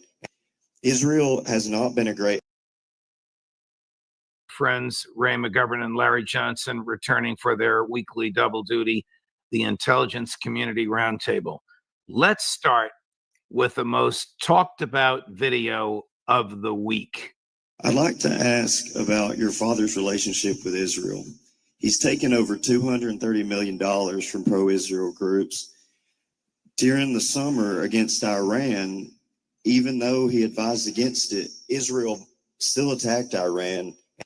Israel has not been a great ally to the U.S. all the way since 1960 when they bombed the USS Liberty. Israel is a nation where Christians are constantly under attack in both Gaza and the West Bank.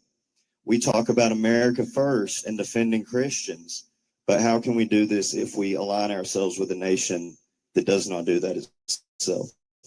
There's no question my father's had frustration. In fact, I think he's had frustration throughout the whole conflict with both sides. At the same time, make no mistake, you have a nation that will develop a nuclear weapon, and you have a nation that will use that nuclear weapon against the Western way of life. There's no question about it.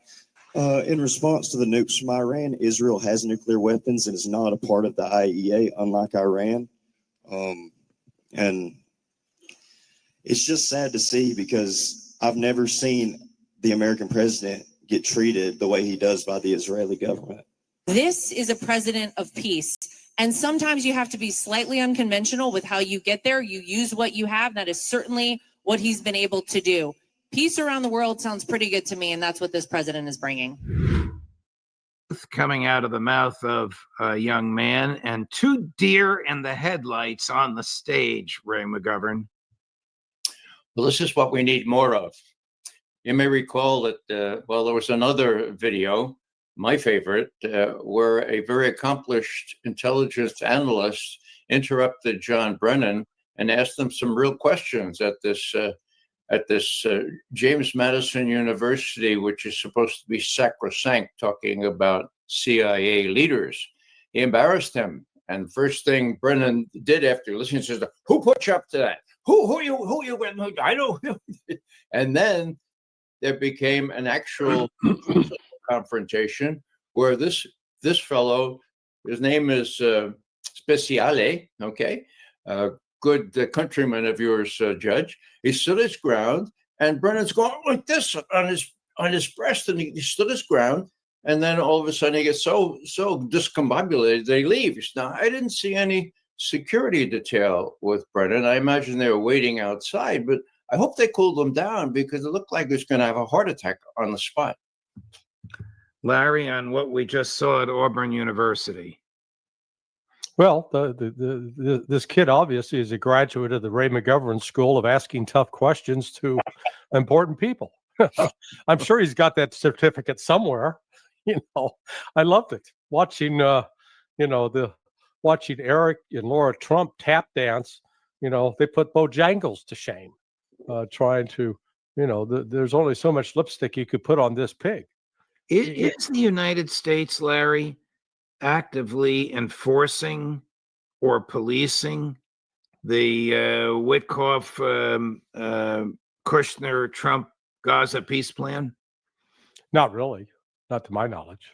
Yeah, I mean, the Israelis are allowed to continue killing Palestinians, and I think the heart of what that college student was asking is: here's Trump threatening to go to war in Nigeria because of the attacks of these radical Muslims on Christians. And yet Israel is killing Christians, burning Christian villages, burning and destroying Christian churches, spitting on Christians. And Trump is like, no big deal. So this hypocrisy on the part of Donald Trump it's sinking his presidency. Because we've seen the breakout over the past week with these Zionists launching these most vile, vicious attacks on Tucker Carlson, and it was back in the day it said don't get into a fight with somebody who's got a barrel of ink and can print, but now with social media, the Zionists are getting into a fight with Tucker Carlson, who's got 4.9 million subscribers, Candace Owen, who's got 5.5 million subscribers, Joe Rogan, who's got 20 million subscribers. They're not going to win this one. Here's their point, man. I'm sorry to subject you guys to this, but here is the Zionist American point man at his worst. Number 3. And I just want the anti-American, anti-Israel, anti-West crowd to understand something. You're going to have to come through me and millions of people just like me, and you're not going to make it. You think your stupid little podcast is going to change the world like hell it is, not if I and everybody else have something to say about it. We cancel stuff all the damn time. Hitler admirers, Stalin admirers, Jew haters. You're damn right we're going to cancel them and deplatform them. How about little Ada Fuentes? We cancel stuff all the damn time. How about Tucker Carlson? What did he do for the country? We cancel stuff all the damn time. Interviews Putin. He interviews the lowest of scum, genocidal maniacs on the face of the earth. They need to be afraid of regular Americans like you and me. They need to be afraid of us. They don't have a lifetime job like a bureaucrat who we're going to protect. And if they're your friend, there's something wrong with you. You don't get to wrap your psychotic, mental, unhinged, Nazi, Klan, jihadist bullshit around American patriotism. We're surrounded by cowards who have microphones, who have TV cameras, who have websites, who have columns. Cowards. To Tucker Carlson, I say, did you have a head injury? What happened to you? You platform these people, you deceive your audience, you lie to your audience, you become a full-blown, out-of-the-closet Jew hater. Ray, how does this thug advance the Zionist cause? I would think he would drive young people to the place where Charlie Kirk was going before he was murdered, which is that that Israel is no friend of the United States. Well, he's clearly talking to people almost as old as I am. No youthful movement would buy all that stuff. Judge, it looks like we're getting under his skin. I mean, it's not just Rogan, it's us. I mean, what do we have on our breastplate? Truth. It's a big deal. And the truth is gradually becoming known. I mean, revolutions or changes of heart start with new technology. Just like Khomeini in Paris with these new technology, these tape recorders, okay, taped his sermons and they put them on a little cassette and it went back to Iran, sung from every minaret, and there was a real revolution. Now, this is more slow in coming, but we have iPhones and we have all kinds of recordings of what the Israelis are doing in Gaza. It's genocide, it's forced starvation. That finally is getting through. Doctors, lawyers, all kinds of people are being sensitized, and we're guilty of that because we need to sensitize all these people. Maybe they'll do something about it. Larry, I think Ray is 100% correct. And I think people like Mark Levin are actually driving young people away from the Zionist cause. In fact, I think the Zionists are terrified that they're hemorrhaging support in the United States. Why do they send a thug like that out? While in Moscow, I met with the head of the current Communist Party, organized since '93, Mr. Zyuganov. And then after that, I met with someone who is part of the government. And in reference to Mr. Zyuganov, he said, boy, we are so glad that he is in charge of the Communist Party. The same thing applies to Mark Levin. We're so glad that he is the spokesman, the voice, the face of the pro-Zionist crowd. Because the more you put him out there, the more it's going to alienate everybody. The more it's going to drive people apart. The more it's going to expose them. And I tell Mark to his face, Mark, I don't hate Jews. I just hate you personally. Okay. I'm waiting for somebody in the press corps to ask the President of the United States if he stands by Prime Minister Netanyahu's refusal to condemn prison rape and attack on the woman who exposed the rape, not on the rapists who admit what they did, Ray McGovern. I guess this has been going on for a long time, but now we see it on tape. Well, it also speaks to integrity. There was at least one person with integrity that said, despite my career or my future, despite the risk of my going to an Israeli jail, I'm going to air that thing. I'm going to show how this group of Israeli soldiers raped this one Palestinian prisoner. It's graphic. It's awful. It's awful, but it's out there. And what happened to her and what happened to the person she reports to? Well, they're in deep trouble now. And that shows the sickness of the majority of Israeli citizenship. I mean, citizenry, they just really are kind of gone off the deep end now. And Netanyahu is their person. And so it's a deeply seated problem. They think he's still popular, and so does he. We've got to deprive him of the wherewithal to continue all this. We, right here in the United States, it's Trump that's enabling all this. We've got to make him stop. Maybe he will after a little while. You know, Larry, one of the things that the young man at Auburn University said was that he felt badly at the way the Israelis and Prime Minister Netanyahu treats the president. It is clear that they dominate him. They think they can get away with anything, and Trump will not stop the cargo planes from landing there every day. Yeah, well, it gets back to this. Is it America first or is it Israel first? And despite Trump's campaign promises to put American interests first, and really this has been Tucker Carlson's argument all along, that what is in the actual interest of the United States, and subjugating ourselves as a bunch of servile sycophants for Bibi Netanyahu and the Zionist crowd does not serve America's interests.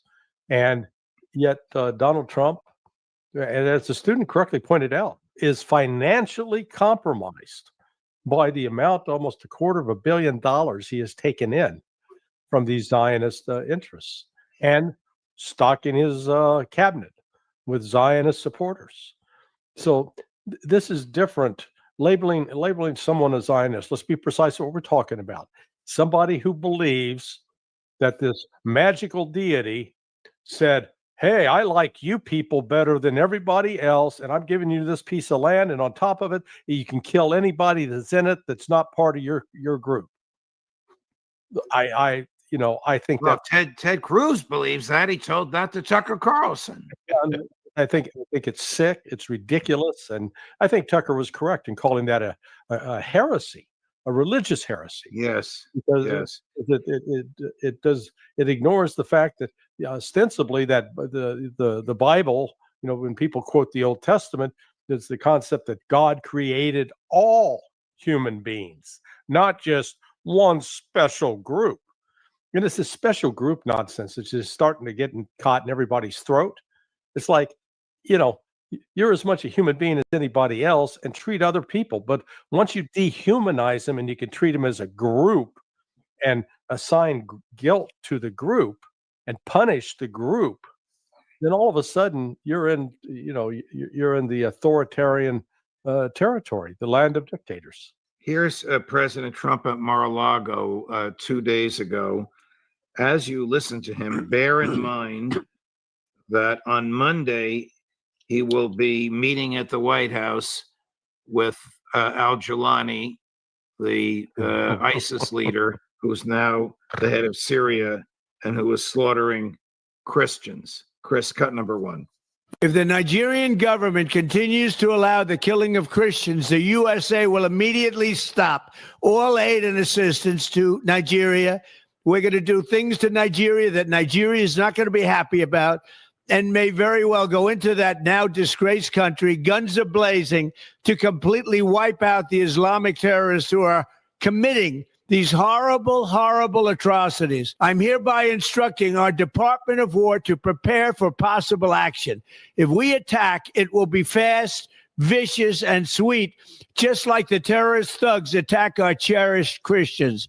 These are cherished people. These are great people. Leave them alone. Warning. The Nigerian government better move fast before it's too late. If they don't, there's going to be hell to pay. Long careers. Have you ever heard a president speak like that? We're coming in with guns a-blazing. I have not, and I've had a long career than older than Larry at least. No, I mean, this is a joint Zionist and Christian crusade, if you will. I mean, the Muslims, they're the target. They're the ones that we started crusades with in the Middle Ages or the Dark Ages. So, I think he's getting this from his Minister of War or Secretary of War, Hegseth. He's sort of deranged kind of person who thinks that the Christians have to do what the Old Testament says because the Jew, blah, blah, blah, blah. Don't understand it. So here you have the President of the United States threatening to go into Nigeria, threatening to go into Venezuela. Oh, a lot of a lot of Christians in Venezuela. Well, yeah, he's deranged, okay? And if I'm Putin, if I'm a Russian leader and I'm looking at all this, I'm saying, oh my God, let's not provoke this person. Let's play it cool here. And what Putin has been doing is very adroit and appearing very, very strong, but also willing to deal. So will that ever happen? I don't know who can predict what Trump is going to do. And Trump, let's face it, is the fly in the ointment here against developing a decent Russian-American relationship, which Trump says he wants to do. Putin really wants to do, but not against these odds. So what we've seen this past week has been a very kind of circumspect way. How are we going to reply to these tests? We can't even get a straight answer from the White House whether he means nuclear tests. Larry, Ray raises a good point, but let me ask you this. Aside from whether or not we're going to have nuclear tests, I think you told us that it would take 3 years to set these up, by which time Trump's term is nearly over. What national security threat does Nigeria pose to the United States, Larry Johnson? Well, they were pretty good at running scams, where they'd empty people's bank accounts, but they've been doing that for, good Lord, 25 years, quite a long period of time. But in terms of, they're not threatening to attack the United States. They don't have the military capability. You have had groups on the coast that have gone out, taken over oil platforms, held people hostage until the oil companies would show up and give them soccer balls and shoes, and then they'd let them, free. I mean, it's just ridiculous. What's so sickening is that here is al-Jilani, a bona fide member who was part of ISIS, and then part of al-Nusra, and somewhere along that line, he was recruited by or suborned by the Central Intelligence Agency, and he became an intelligence asset. And yet, while being an intelligence asset, he was in command of people who executed Christians, executed Alawites, executed Shia Muslims, all in the name of his vision of Islam, which is the takfiri. It's a heresy, but nonetheless, the idea that they were more holy than all other Muslims. And now we've cleaned him up, taken the reward off his head, and said, "Oh yeah, we'll do business with you." It's why that's why the rest of the world, when they hear the United States talk about, "Oh, we're waging a war on terrorism," they just shake their heads. They recognize it's just a convenient ploy of the moment.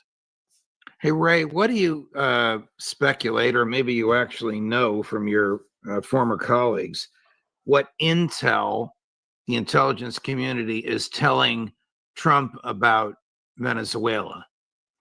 They're not selling us drugs, Mr. President. You shouldn't be killing these people. We don't have enough evidence to go into court. What do you think they're telling him? Well, it depends on whether the assistant to the president for national security affairs, a fellow named Marco Rubio, who happens to also be the Secretary of State, whether he is bottlenecked, preventing a cogent, informed analysis from getting to the president. Now, everybody knows that Marcos had it in for not only Cuba, but Venezuela, anybody else there in this part of Latin America. So if he gets a decent memo such as we did, Larry and I and others just 2 days ago on Venezuela and what the president may get involved in to his detriment, if he gets a memo like that from the people working on active duty now, there's every chance in the world that Rubio could just put that in the circular file, In other words, I don't know what Trump is getting. I don't think he's getting any cogent analysis, and that's why we stepped in this week with our best analyst on these things, and Larry knows him better than I, Fulton Armstrong.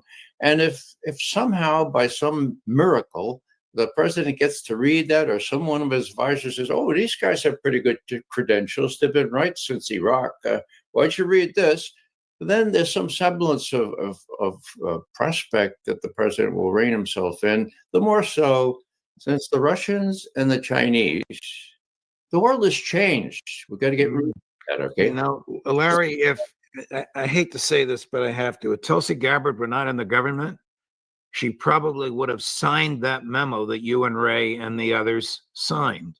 Yeah. No, I don't know what she's telling him, but what you guys told him, who knows if he'll ever read it. Rubio would definitely keep it from him if he could. Was such a profound argument against going into Venezuela. Yeah, she's not in the position to really oversee the analysts. You know, the analysts that are supposed to draft this would be either at under CIA under Ratcliffe or at State Department and the Bureau of Intelligence. So Tulsi's job more is to try to coordinate that. But you know, we've seen, you know, if the reports that have been put out regarding the political influence being brought to bear on intelligence, which, you know, shocker, that's just been the history of it going back to Vietnam and even preceding that, then it continues. And Trump is notoriously labeled not a reader, and he is very much driven by the last person that he talked to. What's interesting now, it looks like the United States, you know, the Gerald Ford aircraft carrier that was headed there is apparently pulled up and stopped. And it is no longer headed to Venezuela. And then Trump is intimating that, well, maybe we're not going to do anything militarily at all. So who knows? So maybe somebody told Trump that those Chinese coastal to ship missiles can reach 100 miles offshore. Maybe maybe the USS Gerald Ford stopped at 120 miles just to be sure. Yeah. I had one comment under that memo we did.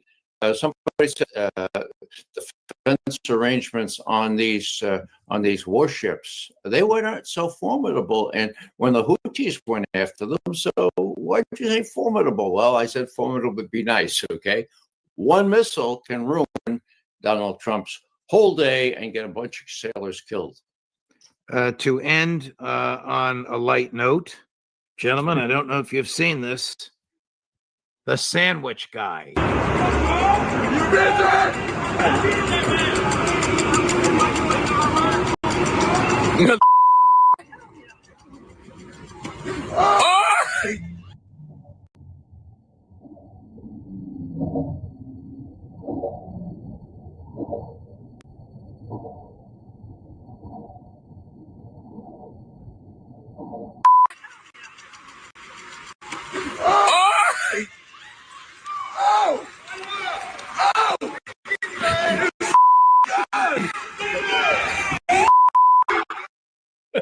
So a grand jury refused to indict him for felony assault.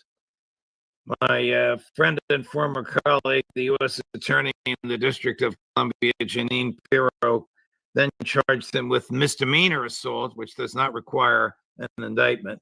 And last week they had a jury trial. And on Thursday afternoon, he was found not guilty.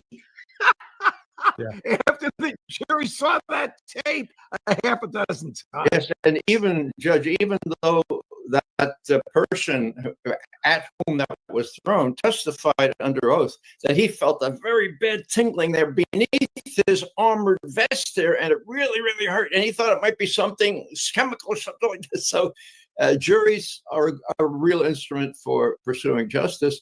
I'm a sandwich guy, should have gotten off free. Too bad he missed the guy's face. In my view. The jury saw right through the complaints. It turned out that this guy, the ICE agent, had pictures of himself, framed pictures of himself being struck by the sandwich on his desk in his office. Now, Larry, if you were the victim of an assault, would you show a picture of yourself being assaulted? Well, look, the reality was it was assault. Look, let's have one single standard. If we can use, if there's, that was an act of violence. Now, admittedly, throwing a sandwich, and it didn't hurt the guy, but it was a type of violence. So if we excuse one and say, well, it's okay, he did it because we thought that was funny, but here's Trump blowing up boats. And, you know, I like to take the stand of no violence. Don't just because, here was John Brennan the other day, as Ray was talking about it earlier, finger poking somebody, the Speciale, the former CIA guy. Speciale would have been totally entitled to punch him in the face. He didn't, to his credit. So put me down in the no violence category. I don't think it's right to throw something at a law enforcement officer, and I don't think it's right for a law enforcement officer to start beating somebody that was just standing there. Just like the president of Mexico should have punched that guy in the nose who groped her in public. It's hard for me to believe she didn't have any security around her. Guys, always a pleasure. Thank you very much. We'll look forward to seeing you both on Monday. Have a nice weekend. Thank you.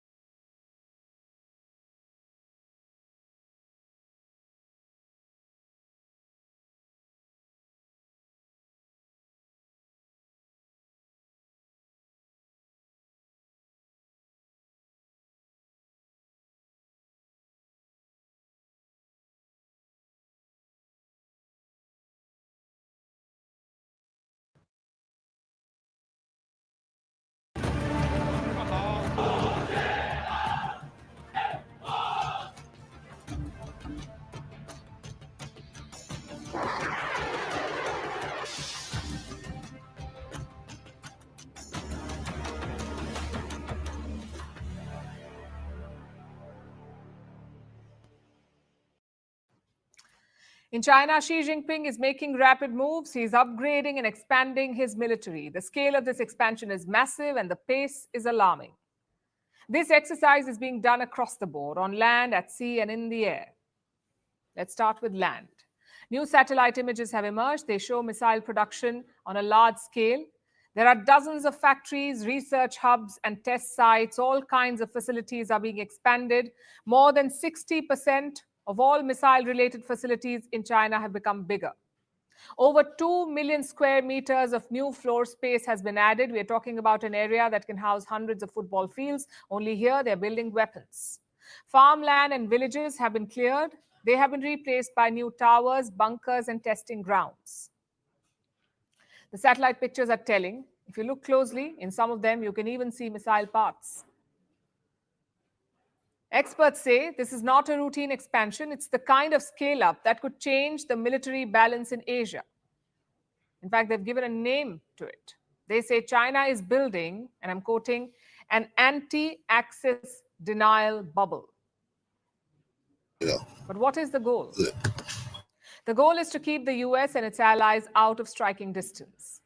You could say this is all about Taiwan. If China attacks Taiwan and America enters the conflict, then these missiles will be China's first line of defense. They could be used to hit all kinds of targets, ports, air bases, supply hubs, which is why China is producing more of them.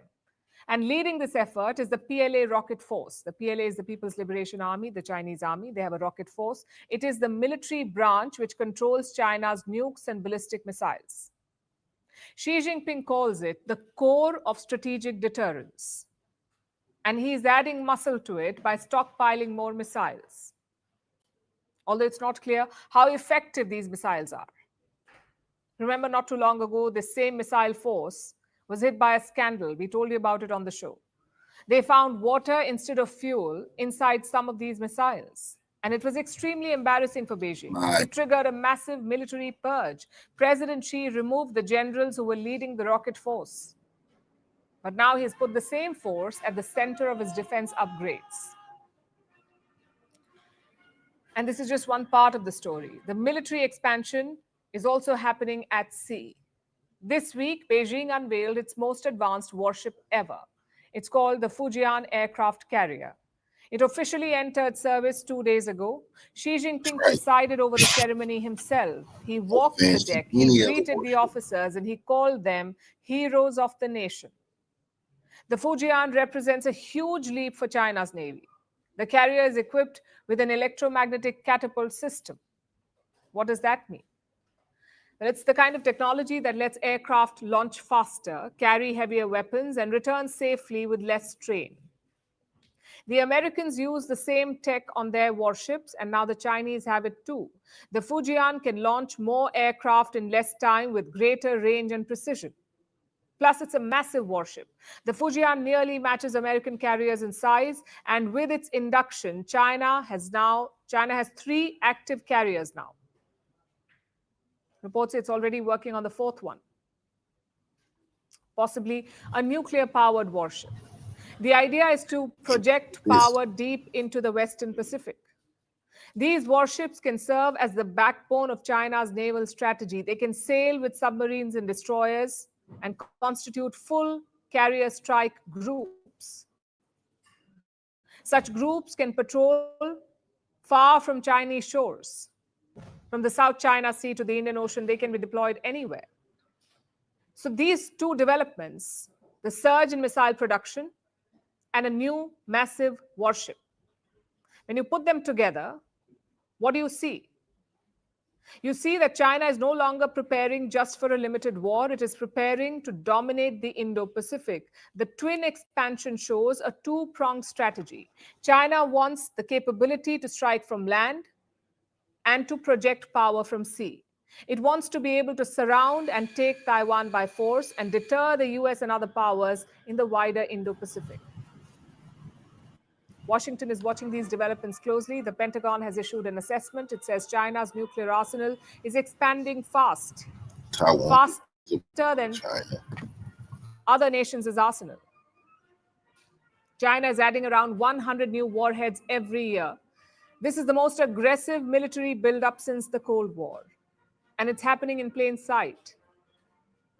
Its implications are global. China's missiles can now reach Guam. Its carriers can sail across the Indian Ocean, and its fleet can secure vital sea lanes. Xi Jinping's war machine is upgrading fast. This is not preparation for defense. This is preparation for dominance. Want the facts? The latest developments. News time.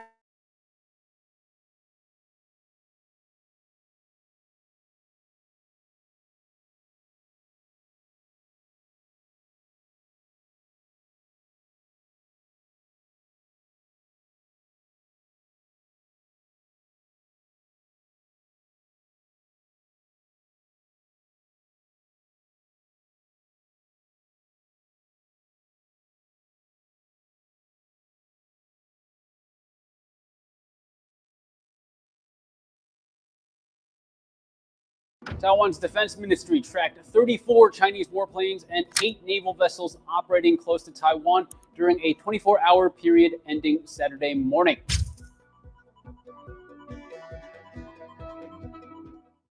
East China Sea, sea state moderate, winds 12 knots. Inside a Taiwanese Naval Coordination Center, alarms shriek and comm screens flash red. A swarm of unidentified contacts floods radar at 40 nautical miles, then vanishes, ghost, blinking off the grid in synchronized silence. Commanders assume it's a cyber glitch. Systems reboot, screens reset, and then they appear again, closer this time. 20 blips, no, 30. A patrol frigate radios in panic. Unknown vessels bearing 071, multiple fast contacts, no central control signature. But that can't be right. Chinese doctrine doesn't work this way. Their units don't move without orders from above. Yet out on the dark water, shadowy silhouettes race forward, running blacked out and autonomous, small fast attack boats, ZTQ amphibious armor aboard drone barges, and loitering munitions trailing silently overhead. Each element acts alone. Each element moves with intent.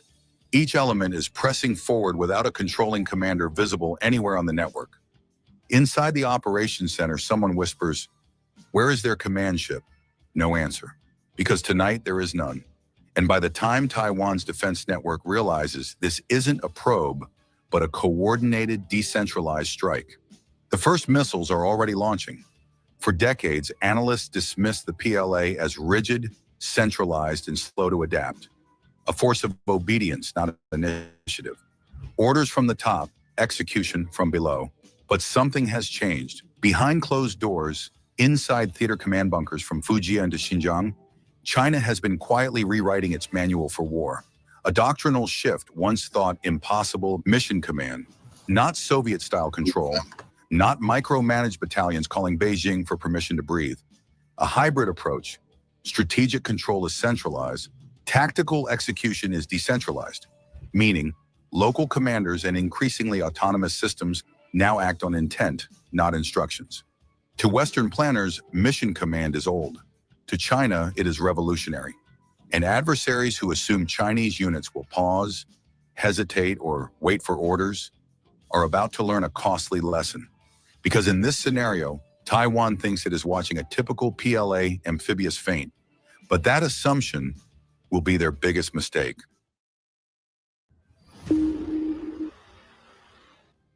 "2:55 hours.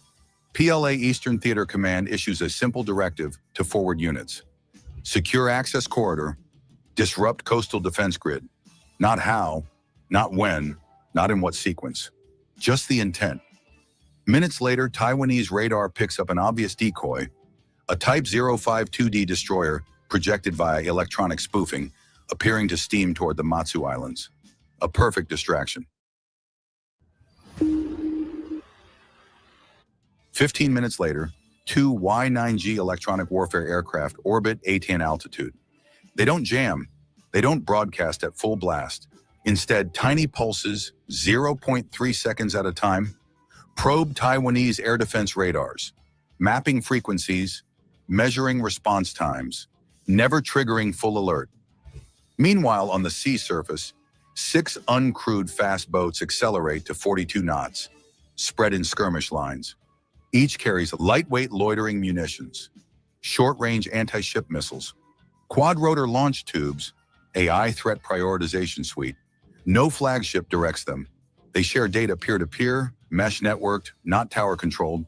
Taiwan sees blips, not a fleet, just separate anomalies, harmless, uncoordinated. That assumption is fatal.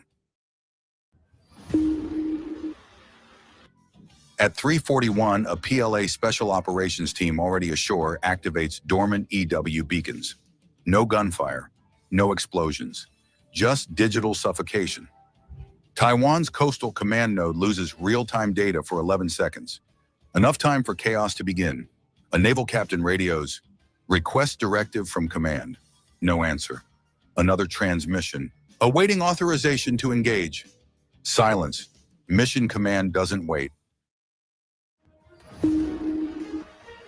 A Taiwanese missile battery locks onto one fast boat, but before HQ gives fire authorization, the target disappears behind fog and jamming bursts. The local commander hesitates. Across the strait, PLA autonomous units do not. Fast attack boats launch anti-radiation drones that streak ahead, diving toward radar sources. Tracked amphibious UGVs slide off barges and crawl onto rocky shoals. Quad-rotor swarms fan out, relaying target coordinates to missile trucks across the water. Each element adapts in real time. Each element executing the commander's intent: disrupt coastal defenses. No central override, no need for permission. The Taiwanese command waits for clarity. China's units act. And then 4:13, a coordinated strike cascades without a central broadcast. 8 loitering munitions dive simultaneously. 3 anti-ship missiles streak across the water. 17 drones saturate optics and radar. 2 amphibious teams seize a comms relay station. 1 boat rams a pier and detonates a payload. The kill web activates itself. Taiwan's ops center still expects a wait for orders from a PLA fleet commander. That commander never transmits because he does not need to. This battle is being fought by intent, code, and initiative. And suddenly, the war Taiwan trained for, the war with a predictable, centralized PLA, no longer exists. Within seconds, Taiwan's tactical picture collapses. A radar array explodes in white flame. A command fiber trunk goes dark. Coastal artillery freezes. Software-fed false coordinates leading guns to aim at empty sea. Robotic amphibious units breach a seawall. Turrets swiveling with eerie calm. Quadcopters dive through smoke like metallic hornets. Fast boats fan out and fire again, this time at communications masts, not ships. Then the real blow lands. An inland missile base receives spoofed orders it believes are from Taiwanese HQ. Systems delay launch.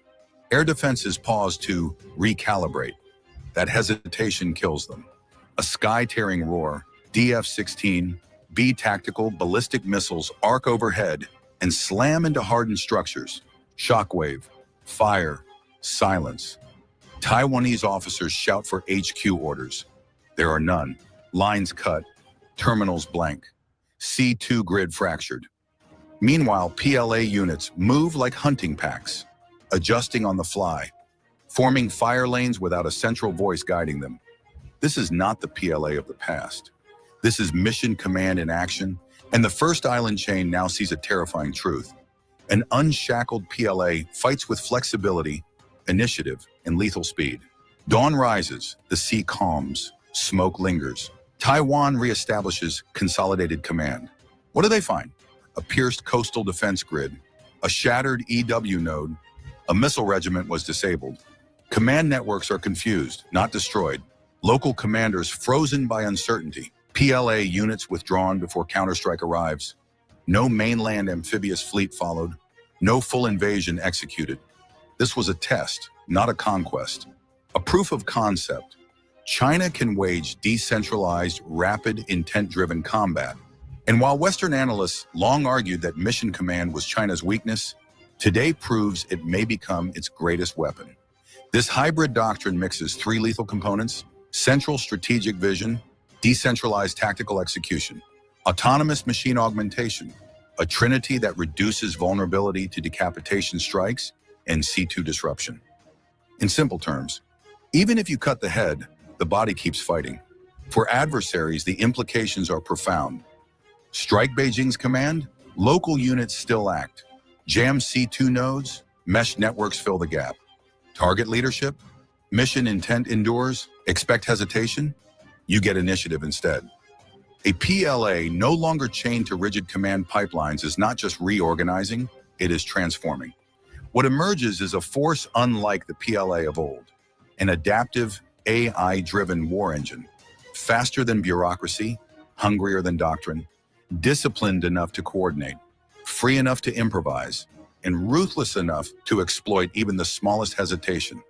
This is mission command at the scale of a civilization. And now, for the first time, the West must confront a rival capable of fighting decentralized wars with centralized resources. A military learning to think in real time, act without waiting, and strike with initiative, while backed by the industrial depth and data pipelines of a continental superpower. This is the nightmare scenario planners warned of. A peer adversary evolving not just weapons, but decision-making. In modern war, victory doesn't go to the force that knows the plan. It belongs to the force that adapts faster than the plan collapses. Acting beats waiting. Initiative beats reaction. And China is learning to act at machine speed. Thank you for watching. This is Race to Space, where we uncover the hidden battles forging the wars of tomorrow. Next time, we'll venture deeper into the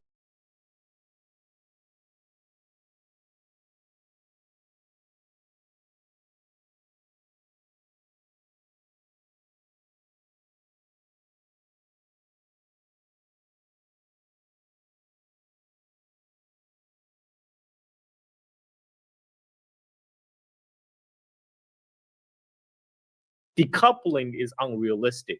Even as the CEO of Raytheon said, we cannot decouple from China. We still need to resource our components from China. Somewhere around 70% of the U.S. military essential components is sourced from China. And so they can't, the idea that somehow U.S. is going to go to war against the people that provide your components for your military, that's just ridiculous. Welcome back to Legitimate Targets, everybody. I hope you're all having a great day. Got a very special guest joining us for the second time on our program, but for the first time, I guess, now that we are back on YouTube. Carl Zah, he is the host of the Silk and Steel podcast. He just participated in a very interesting trip in Xinjiang with Pepe Escobar. They documented their time there, and it's I think very important to get the truth out about what's going on there. But also, I mean, it's just I've never been there, but it looks absolutely beautiful, fascinating cultures. So we'll talk about that. as well as what is going on with the U.S. and China and the trade deal. The trade deal that still has not officially been signed, if I understand correctly. But Carl, thank you so much for joining me today. I'll have your YouTube channel linked in the video title up above so everyone can check it out. First of all, let's start off with the trade deal, actually. Let's start off with that. So I want to get your thoughts on this. As I mentioned, there's no official deal. There's a moratorium on the restrictions for rare earth, if I understand. And the U.S. is kind of on like a probation right now, right? I mean, this looks like a very weak Trump administration after this meeting. Yeah, basically at end of this week, after the trade truce, it's not a deal, it's a ceasefire, essentially. We had a ceasefire before, back in when Scott Bessent chased down the Chinese vice premier all the way to Europe, to Geneva, and then to London to sign the ceasefire. But the ceasefire was broken when the U.S. Commerce Department slapped the BIS 50% rule on Chinese semiconductor companies at end of September. So that expanded the Chinese semiconductor company on U.S. blacklist from 1,400 companies to 20,000. So that was a major escalation. That led to China impose even more stringent export control on rare earth on October 9th.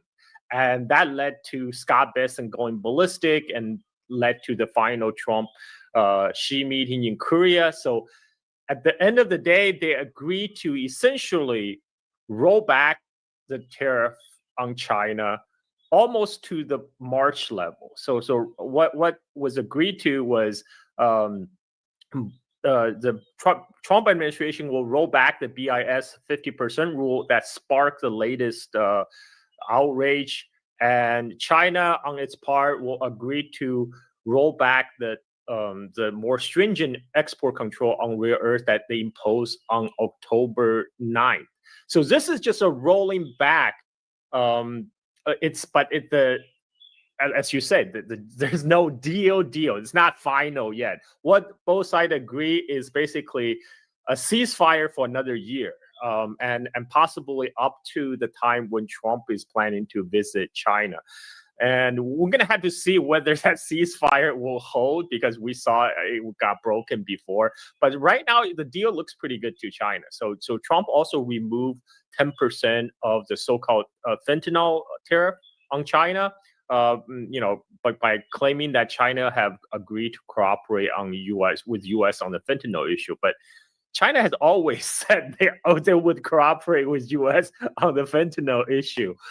So really, this is a rollback. This is a rollback to now essentially the effective tariff on China. Some say it's 47%, but because there's so many exemptions, it's more closer to like 20%.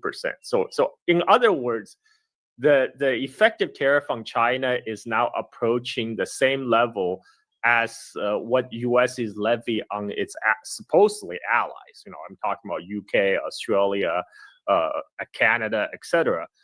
So this essentially screw a lot of businesses who previously moved their supply chain out of China in April in anticipation of the high tariff imposed on China. So they just wasted 7 months of time, energy, and money to make that move, and now they would have been better off had they just stayed in China. This is not good for the U.S. business, of course, because the one thing that business really hate is uncertainty, and the last 7 months was a lot of uncertainty. So essentially, overall, it's a good move for U.S.-China relationship. So finally, we're not heading towards abyss anymore. There's a pause in the falling through the roof of the Sino-American relationship. There's a temporary floor that's been put in. So hopefully this holds, because eventually I think the two countries still need each other, and the decoupling is unrealistic. Even as the CEO of Raytheon said, we cannot decouple from China. We still need to resource our components from China. Somewhere around 70% of the U.S. military essential components is sourced from China. And so they can't, the idea that somehow US is going to go to war against the people that provide your components for your military, that's just ridiculous. It's like China owns, or they control rather, almost the total supply of not just the rare earths. Okay, they're important, but the processing is the extremely important part because no one else does that. So, like you said, you need tungsten for your military, or your defense sector. Well, how are you going to get processed tungsten to make your weapons? That is correct, right? It's like 97, 95% they control, maybe a little bit more. Yeah, well, the previously the Trump administration tried to sign a whole bunch of rare earths supply agreement with countries like Australia, Cambodia, Thailand, Malaysia, Congo, but that just solved the part of digging the rare earth out of the earth crust. That's actually not the problem. China only digs about 60% of the rare earth, but what China really dominate is the refining process. China dominates about over 90% of the rare earth refining and making it into rare earth magnet, which goes into everything from cars to F-35s to missiles.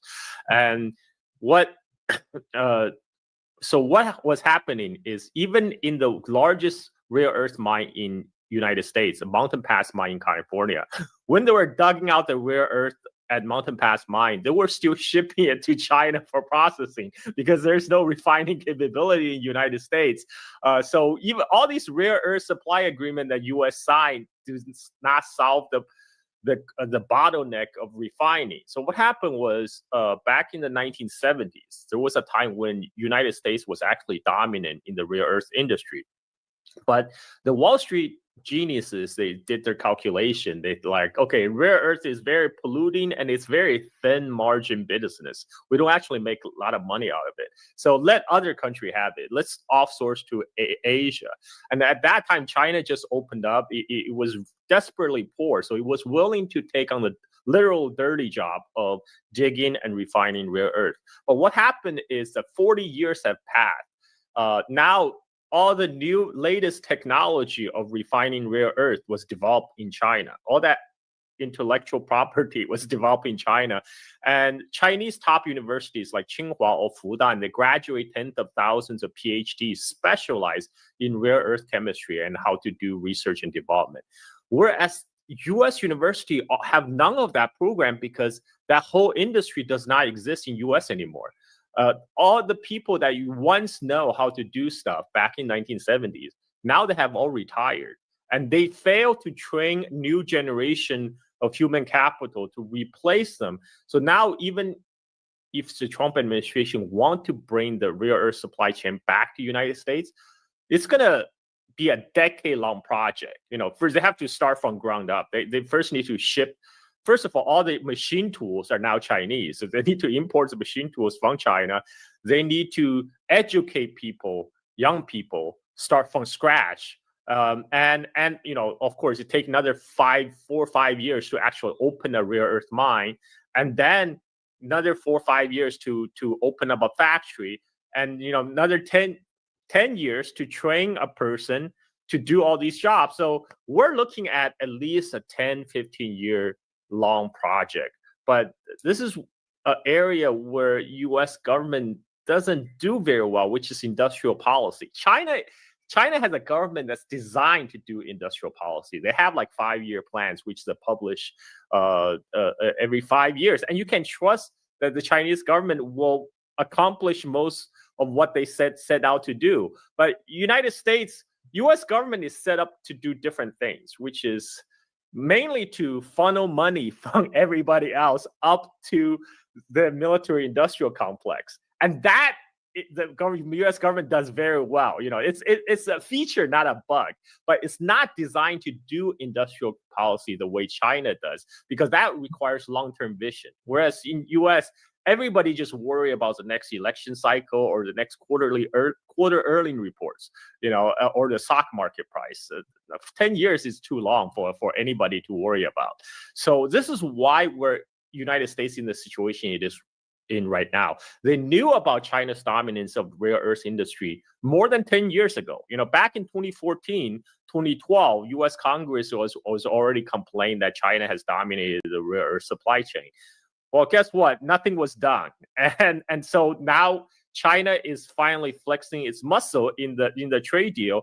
And it took United States by surprise. One reason they took them by surprise is because when Trump administration first started slapping sanctions on China back in the first Trump term, China has done minimum to counter it because China didn't want to escalate into a full-blown trade war. China is doing everything it can to prevent this blowing up to a bigger crisis because essentially China still wants to trade with the United States.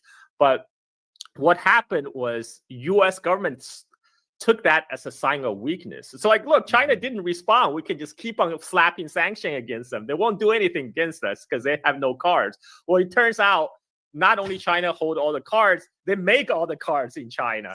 And so this is why, you have the latest rollback.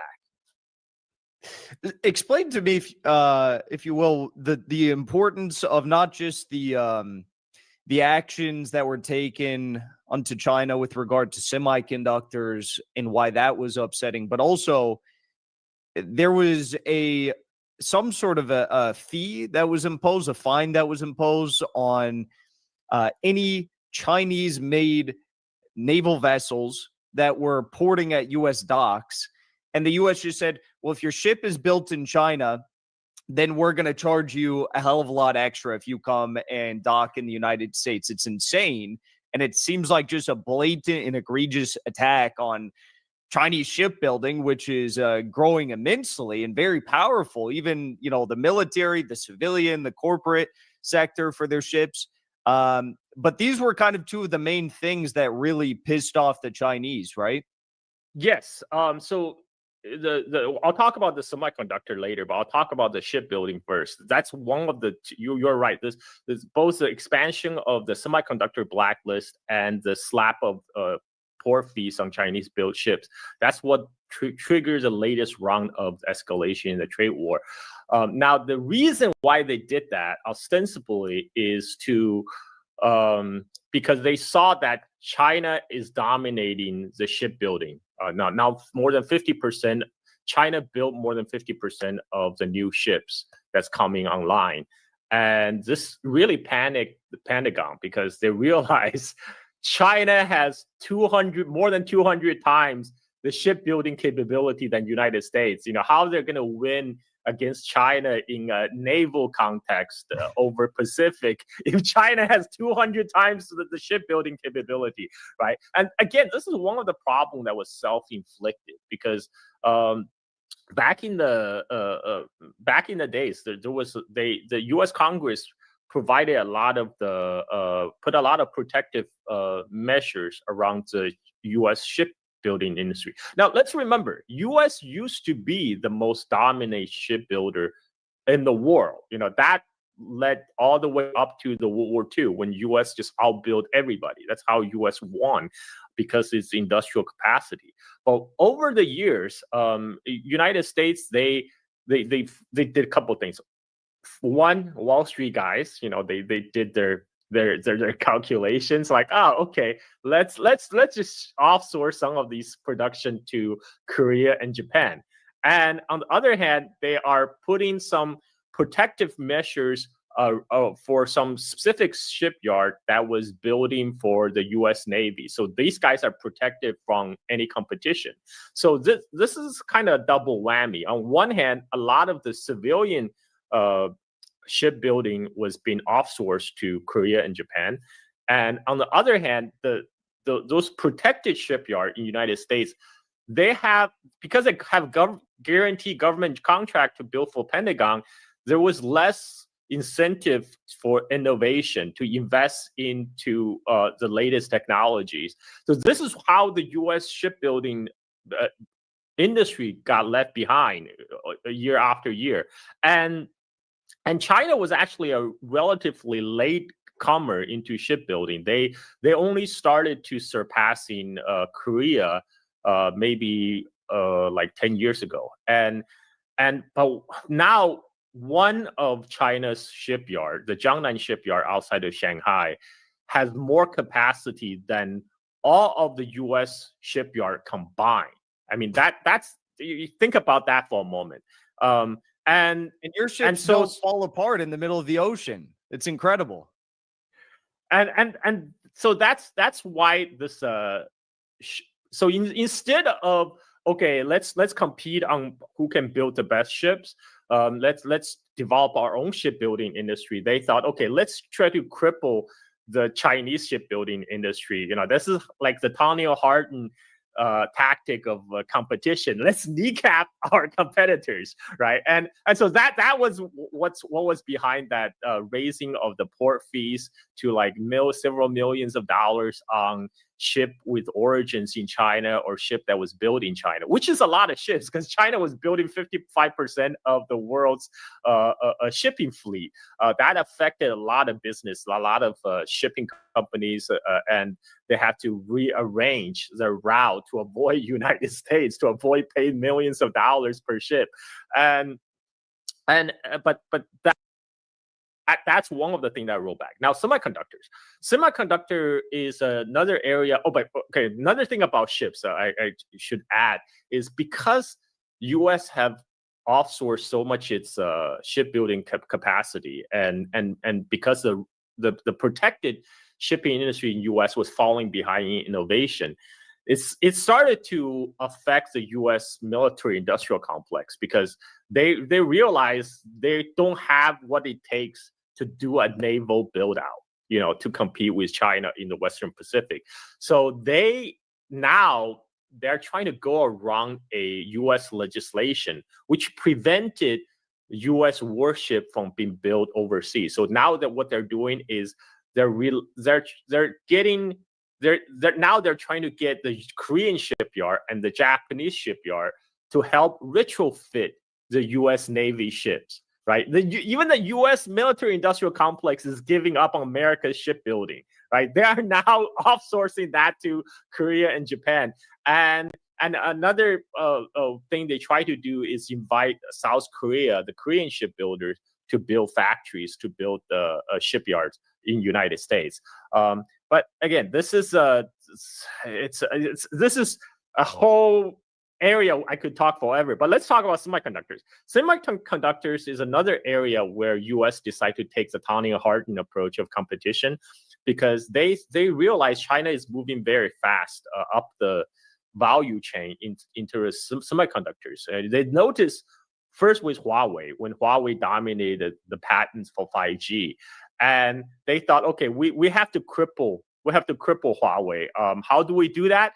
Okay, they found the weakest link in the Huawei supply chain is in the semiconductors. So even though Huawei were designing advanced semiconductors themselves, they were offsourcing the actual manufacturing of the semiconductors to Taiwan, to the Taiwan semiconductors. So Huawei was doing basically the thing that a lot of American firms are doing. For example, Apple, they will design their own chips, but then they will pass the design to Taiwan Semiconductors to have them actually make the physical chips, right? So Huawei was doing that. And this is when United States thought, aha, okay, that is the weakest link. We're going to put a law to blacklist Huawei from getting access to the most advanced semiconductors. So this is the origin of the semiconductor ban, but it goes beyond Huawei because one of the main driver of the U.S. semiconductor ban toward China is Eric Schmidt, who the former Google CEO, who also happened to have exclusive contract. His new company have exclusive contract with Pentagon to develop AI weapons. And his idea is like, we cannot lose the AI race versus China, right? We got to develop Terminator and Skynet first, then the Chinese will be screwed. Now, but the China are progressing up the AI tree too fast. So the way we got to slow them down. And the way we slow them down is to limit their access to the most advanced AI chips. Those are made by NVIDIA, another American company. So this led the whole this whole reason for the semiconductor restriction against China is to slow down China enough so US win the AI race. But in that front, it's not really working either, because the Chinese decide to just work smarter. They realize, okay, so we cannot get our hands on the most advanced GPU chips from NVIDIA. What do? We can still use a lot of the older chips, but we do parallel processing, and we also optimize our software. That was a DeepSeek approach. The DeepSeek's like, you know what, we'll just have to work smarter to optimize our software so use less computing power. And that's exactly they did. The DeepSeek create a very efficient algorithm, so allow them to work with less chips and computing power to get the same results. And which is completely different from like the Microsoft Intel approach, right? Because the Microsoft Intel approach has always been, oh, Microsoft gonna put out the latest bloatware, which require you to buy the latest Intel chips to power the latest Microsoft bloatware, right? So this the same logic is now applies to the AI boom in the United States. They say, okay, you just gotta buy more GPUs, the latest NVIDIA GPUs. You gotta build out data center. That's how you win. But the Chinese like, wait a minute. Okay, so now you're forcing us to think smarter, work smarter. So we optimize our software so we can get to the same place with less energy and less compute. And so anyway, but they're still persisting on their semiconductor restriction against China. That's why that led to the BIS 50% rule, which let United States walk over to the government of Netherlands and said, hey, we noticed there was a Dutch company, Nesperia, that's 100% owned by a Chinese parent company, Wintech. And I'm just going to put you on notice, because our expanded entity list against Chinese semiconductor companies, we're going to have to put Nesperia on our entity list unless you do something. So that led to the Dutch government to seize the company Nesperia from its Chinese parent company, Wintech, using a very dubious clause, basically a war provision, claiming they need that company for national security reasons. And that led to a cascading event of semiconductor supply chain crisis, because the Nesperia, even though their headquarters is based in Netherlands, its manufacturing arm is in China. So now the Chinese government told the manufacturing arm of Nesperia, okay, you don't have to listen to your headquarters in Netherlands anymore. That was an illegal seizure by the Dutch government. You just need to make sure you supply the domestic Chinese market first. And the other foreign buyers of your semiconductors, they have to sign the new contract with you rather than honor the contract with their Dutch, the Dutch headquarters. And that led to a whole semiconductor shortage, because of GM, German automakers, Japanese, they all say they're weeks from running out of chips they needed in their cars, because this is a whole mess. And this is another reason the Trump decided to roll back the BIS 50% rule. But now Dutch government is going to be the one that's left holding the bag. Now, the whole reason to seize the Chinese company does not exist anymore. Yet, I think they're going to face the consequences, because now all these German automakers, Japanese automakers, American automakers are looking at them like, what are you doing? Because of you, we're not able to access our semiconductor we need in our cars. It's incredible. It's really incredible. Yeah. And one last point before we talk about your trip with Pepe. I think it was noteworthy that in the meeting with President Xi Jinping, Trump and his team, if I read the readout correctly, they didn't even bring up the question of Taiwan in any serious way, like from a separatist perspective, anything like that. And they also didn't bring up the Chinese, ignoring the new sanctions on Rosneft and Lukoil, the Russian oil and gas firms that the U.S. just sanctioned in an attempt to pressure China and India to stop the trade with them. This is just total failure by the United States, right? Yeah, I mean, because there's no reason to bring up because they know what the Chinese response will be. Chinese has been very consistent. It's like from whom we buy our oil from is our business. It's none of your business. This is a sovereignty issue. We get to decide who we can have a normal trading relationship with, and we decide to buy Russian oil, and we will continually to do so. Nobody is going to tell us otherwise. This is why U.S. backed off, because at the end of the day, they know China still hold the cards over the rare earth issue, and there's no way for China to force the issue on the Russian oil purchase issue, because U.S. really have no cards in that regards. Nothing they can do. They are completely screwed at this point. I want to also talk about, like I said, your trip through Xinjiang. Tell me about that, what you guys were doing. It looked very interesting. I know Pepe was very excited about that trip, and I'm very jealous of you guys. I want to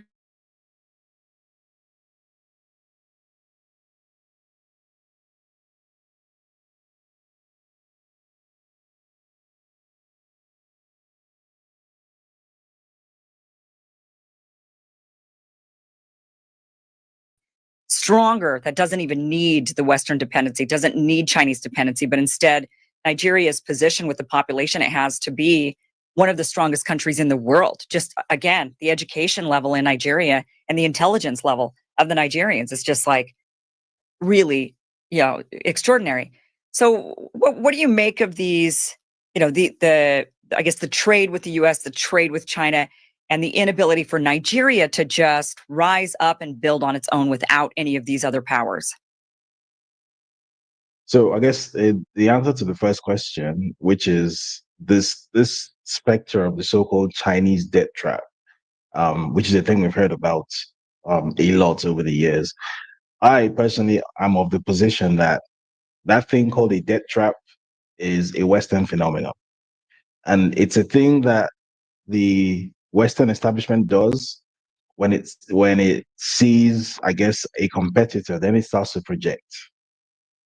Because the accusation is that China traps African countries in debt dependency, that African countries are hopelessly indebted and they can never repay the debt. But then you have to ask yourself, so that debt that the African countries have taken on, what do they get in exchange for being indebted, compared to what they got in exchange for being indebted to the other alternative, which is the IMF and World Bank people? Because when the IMF and the World Bank gives you a credit facility, first of all, they have very specific conditions on what those things are allowed to fund and what they are not allowed to fund. Those things are never funding things like power stations, roads, hospitals, schools, bridges, railway lines, things to develop industrial capacity, things that will develop your economy to the point where someday you will no longer need to take out an IMF or a World Bank facility. Those are not the things they fund. They essentially fund consumption. So they basically function as loan sharks. They're basically what's the word I'm looking for? Multilateral loan sharks. That's basically what they are. Because as I analyzed on a different platform, the most likely outcome for an African country for taking out an IMF loan is another IMF loan. So right now, the deep state is trying to steal your retirement. Yeah, a staggering 63% of Americans face the terrifying prospect of being forced back to work because the system. Cool. I believe it was the former Nigerian president, Obasanjo, who said the initial IMF facility that Nigeria took out, I believe this was sometime in the mid to late 70s, was about 5 billion. And that at the point he was making this, no, sorry, that was in the 80s. And the point he was making this comment, he said Nigeria had paid about 16 billion on that initial 5 billion and was apparently still owing a further 20 something billion. And he described he described compound interest as what was the famous phrase he used? Something about the devil. I forget the exact phrase he used, but you get the point I'm making. So if you don't call that a debt trap, right, that you borrow $5 million to essentially pay public sector workers, and then you end up getting into another loan, then another loan, and it keeps rolling over till you've somehow paid 3 times what you borrowed, and you're still more indebted than ever. If you don't call that a debt trap, but you call what the Chinese do a debt trap, which is that, first of all, they're not giving you money, because I think that's a very important point that many people don't even know when they talk about this so-called Chinese debt trap. The Chinese do not come into Africa handing out money to anyone. The Chinese know very well that if they go give an African president $10 billion, that money is going to go to Dubai, and it's going to buy mansions on Dubai World Islands, and it's going to buy property in Manhattan. They know that. They're not naive.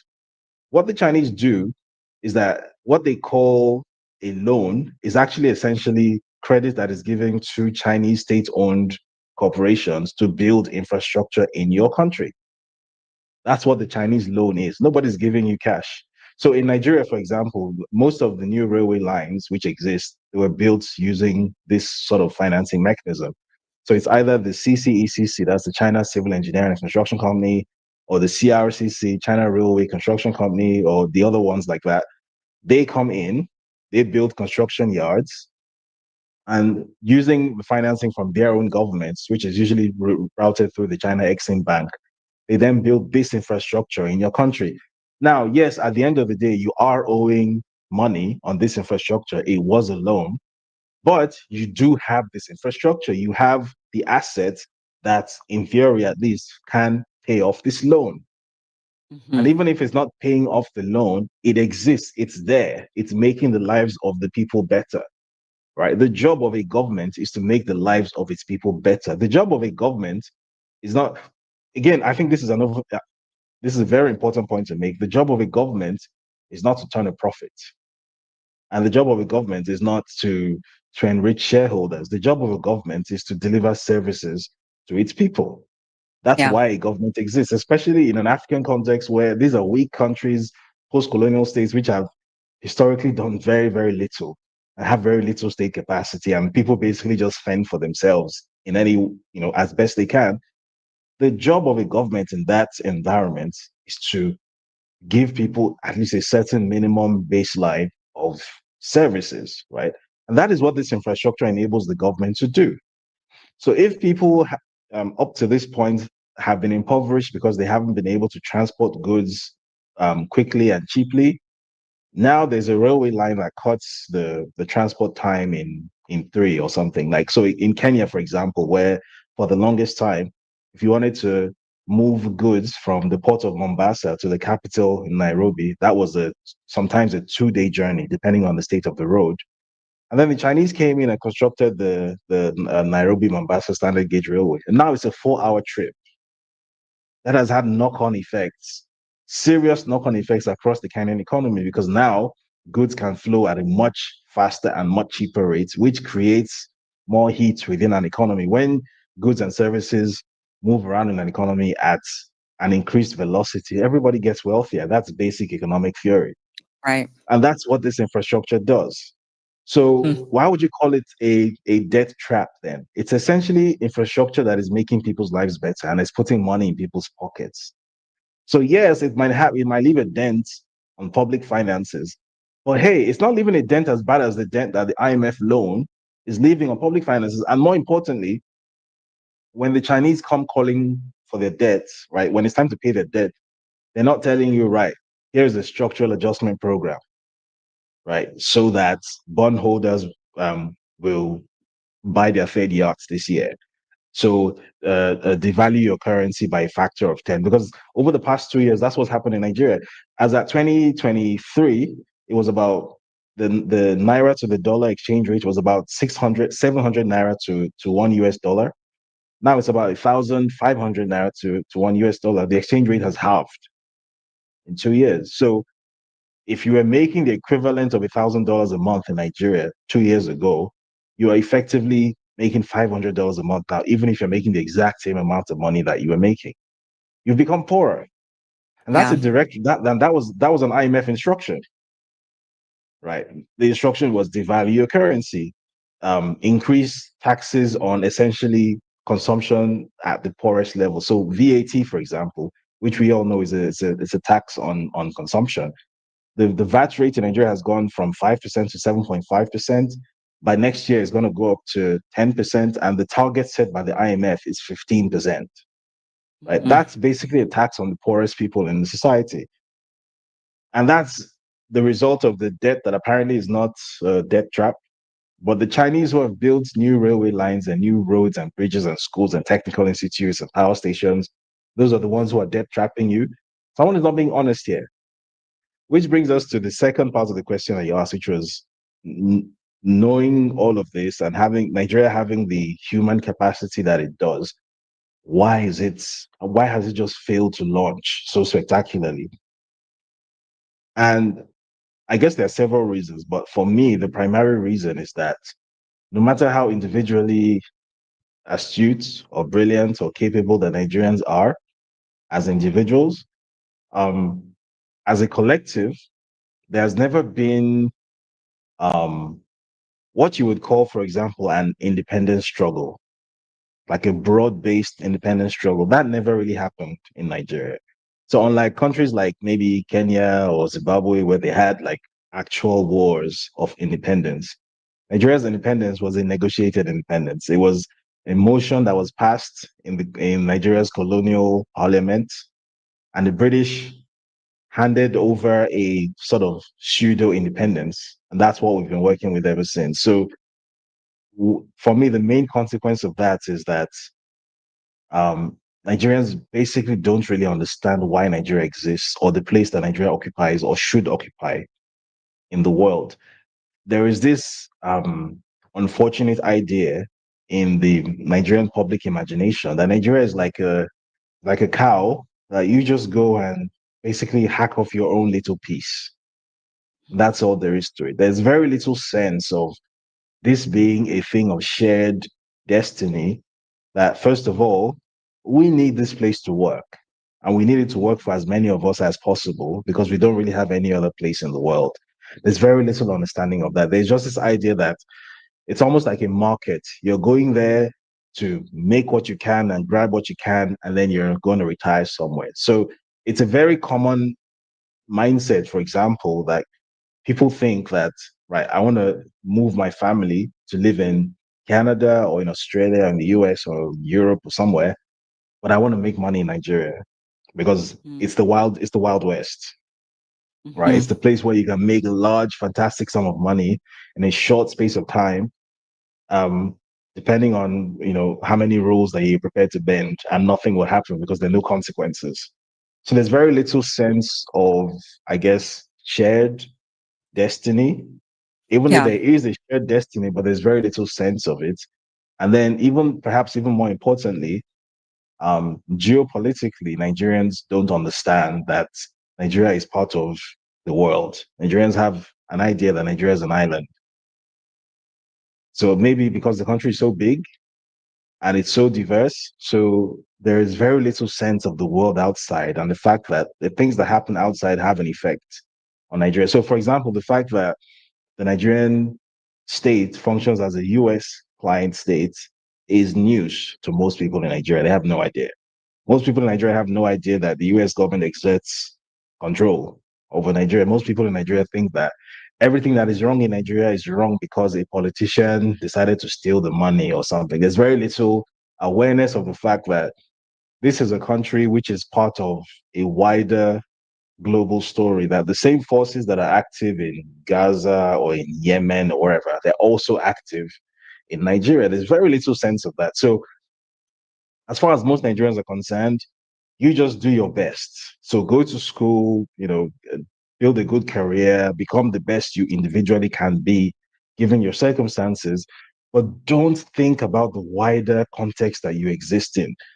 Always focus on the how or the what, but never focus on the why. So always focus on how you're going to become a medical doctor or an engineer or something, but never focus on the why, which in my opinion is the far more important question. The why, which is, if there are 230 million Nigerians and we all know that this country has a certain resource endowment and it has this and it has that, why is it statistically that 66% of Nigerians live in extreme multidimensional poverty and they're getting poorer? Why is that?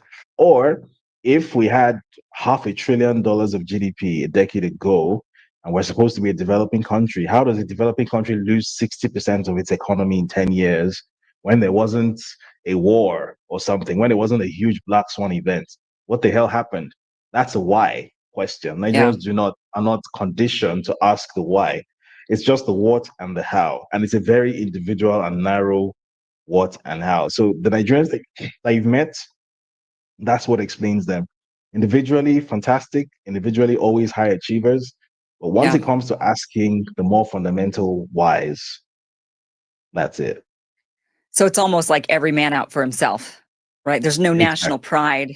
There's no sense of community. It's like, we just got to do what's best for me and my family. That's true. That's the story of Nigeria. Yeah. And it sounds, well, why is that? Are there a bunch of, you've mentioned different ethnicities. Are there a bunch of different languages, a bunch of different ethnicities, a bunch of different religions? Are people super disconnected? There is a lot of internal diversity. So they're estimated, I think, 542 different languages in Nigeria. There's a lot of, and then it's almost evenly split between Christian and Muslim. So 48% Christian, 51% Muslim, depending on who's doing the calculation. There's also, there's a lot of internal geographical, all kinds of diversity, which is why I said there's very little understanding of the fact that there's a world outside. Because Nigeria itself is a world unto itself. I'm totally, and sorry about this, I'm totally ignorant on the formation of Nigeria and its beginnings. Was it one of those British carve-outs where they just kind of said, okay, this is your land and here you go, and they weren't taking into consideration all the different languages and the different people, and maybe it shouldn't be the shape and the size that it is, like maybe it should have been divided differently?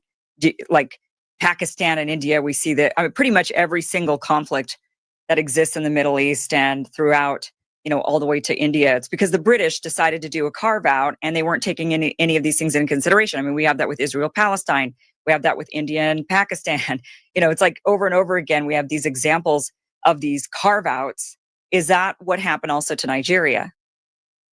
There's a joke that says every problem in the world can be traced to the British, and unfortunately, this is no exception.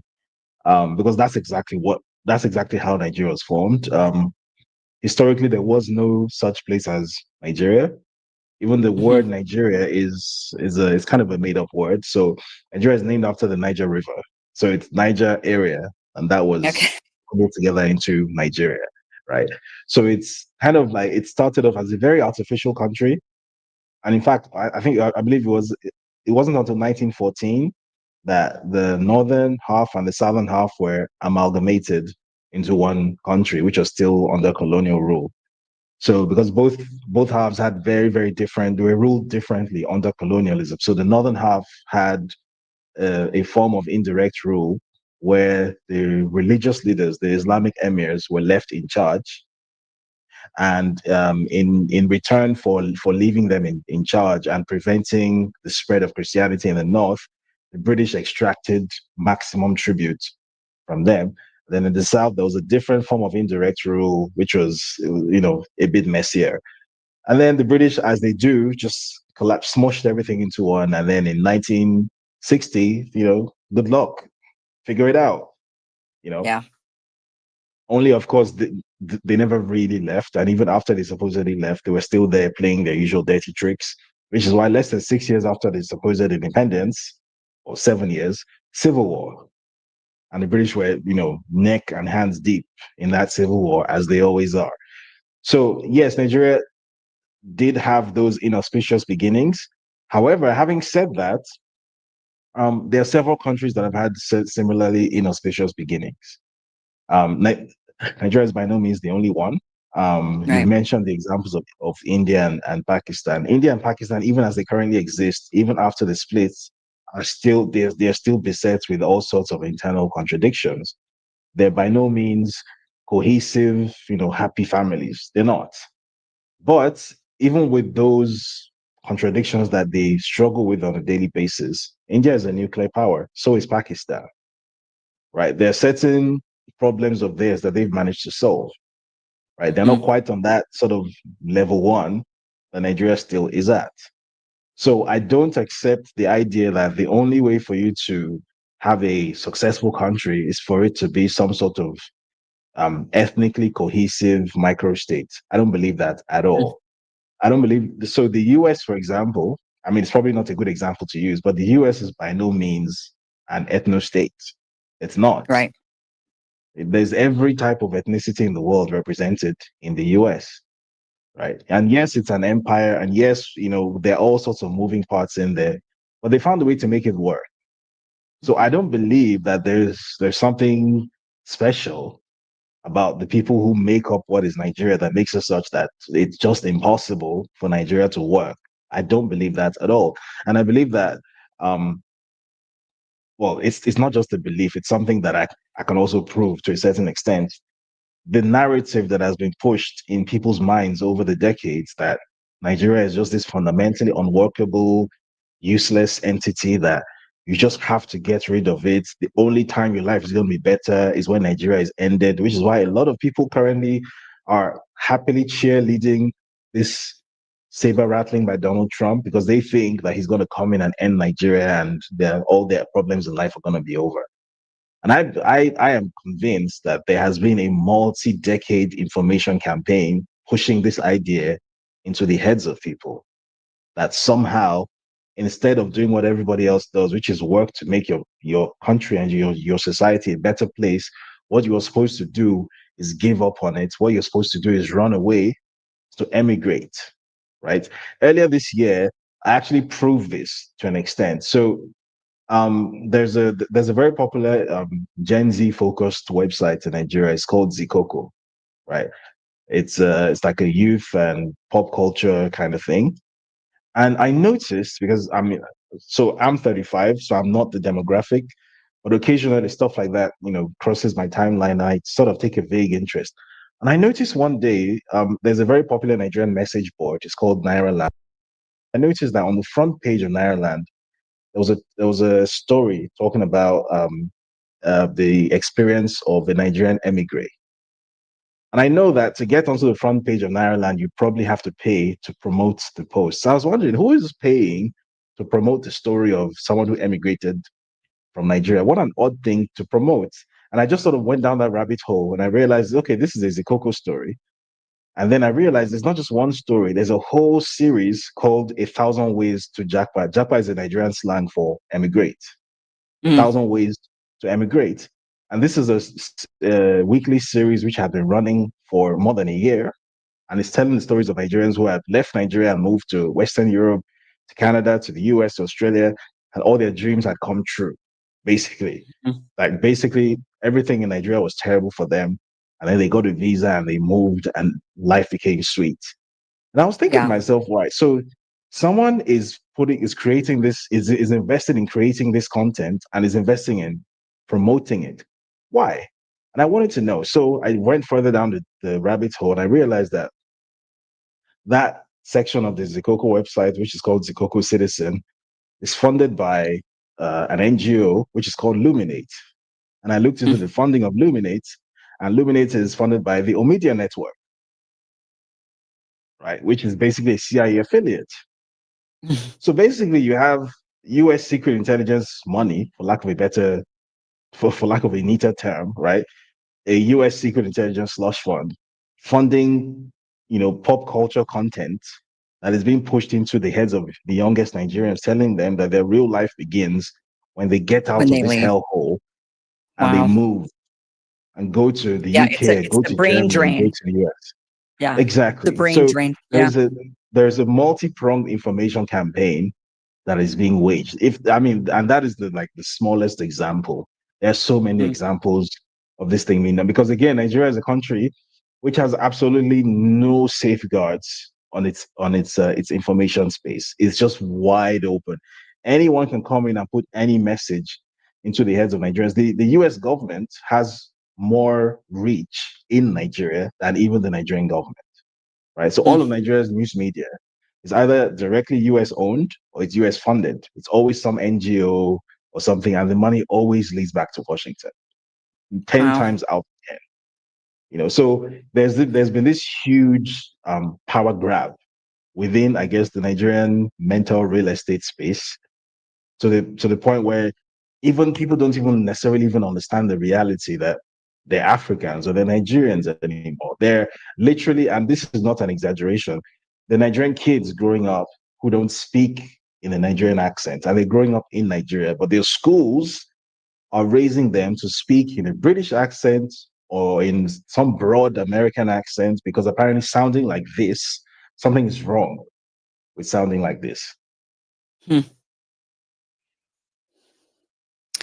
What does Nigeria need in order to turn all of this around, do you think? In order to end the violence that is against the various groups of people, the factions that are fighting, to just be prosperous? What do you think Nigeria needs? I'm going to pick my words very carefully here. I think the first thing it needs is, I'm trying to avoid using the word revolution, because that's a very broad catch-all term and a very cliche term. Well, Nigeria needs a sort of, I won't call it a mass awakening, but the awakening of a critical mass of the population to some basic facts about how the world works and some basic sense of self-awareness about their place in the world. I think over the years, there are a lot of unhelpful ideas that have been mainstreamed in the Nigerian imagination, such as the idea that there is such a thing as individual salvation, individual safety, individual, economic, whatever you call it. Meanwhile, China, which I think is the biggest example of rising out of poverty over the past half a century, the example of China makes it clear that if you're going to do it, you have to do it as a collective. It just has to be as a group. I don't care whether you call it communism or socialism or whatever. If it doesn't happen as a group, it's not happening. So Nigeria needs to, or a critical mass of Nigerians need to achieve that level of, I guess, that epiphany that things need to be done in a group. We need to accomplish something in a group. And also that regardless of whether we think that we are just innocent people just trying to make our way in the world, we don't make enemies anywhere, so nobody should think of us as enemies. Regardless of whether we think of ourselves as that or not, we do in fact have enemies. Not because we did anything to anyone, but simply because by virtue of existing where we are, in the geographical location that we are, on top of the resources that we exist on top of, some people believe that that land or those resources or that area is theirs or should be theirs. Some people believe that where we live, what we consider to be our ancestral homeland, is their sphere of influence, and that we should not be allowed to develop because our development is a threat to their national security. Some people have written documents explicitly stating this. So whether or not we think of ourselves as people who have enemies or not, we do in fact have enemies. And there needs to be a critical mass of Nigerians or even Africans who attain that level of awareness. Currently, there isn't. But if I think even 10% of Nigeria's 230 million people can get it, then something is going to change, which is why people like myself have taken it as our life's mission to work in Nigeria's information space. That's why, for example, I do the work I do with the Spearhead, right? As you can tell from the name, it's not very subtle. It's very out there about what it intends to do, right? Something needs to be done to push a narrative that needs to be pushed, a useful narrative that needs to be pushed within the Nigerian information space, that whether or not you guys realize it or whether or not you accept it, you are in danger and you need to quickly start finding your way in the world and becoming a powerful country. You need to do that. Otherwise, you are going to die. And it's not because you did anything to anyone, but it's just the way the world works. If you're not moving forward, you're moving back. If you're not developing, you are going to be erased. And I think that's the job I've taken on myself, and a few of us have. I don't know if we're going to be successful, but we have to try at least. David, this has been such a great conversation. Thank you for all of this insight. I think it really helps us understand what's going on in Nigeria better. And, Kofi, follow me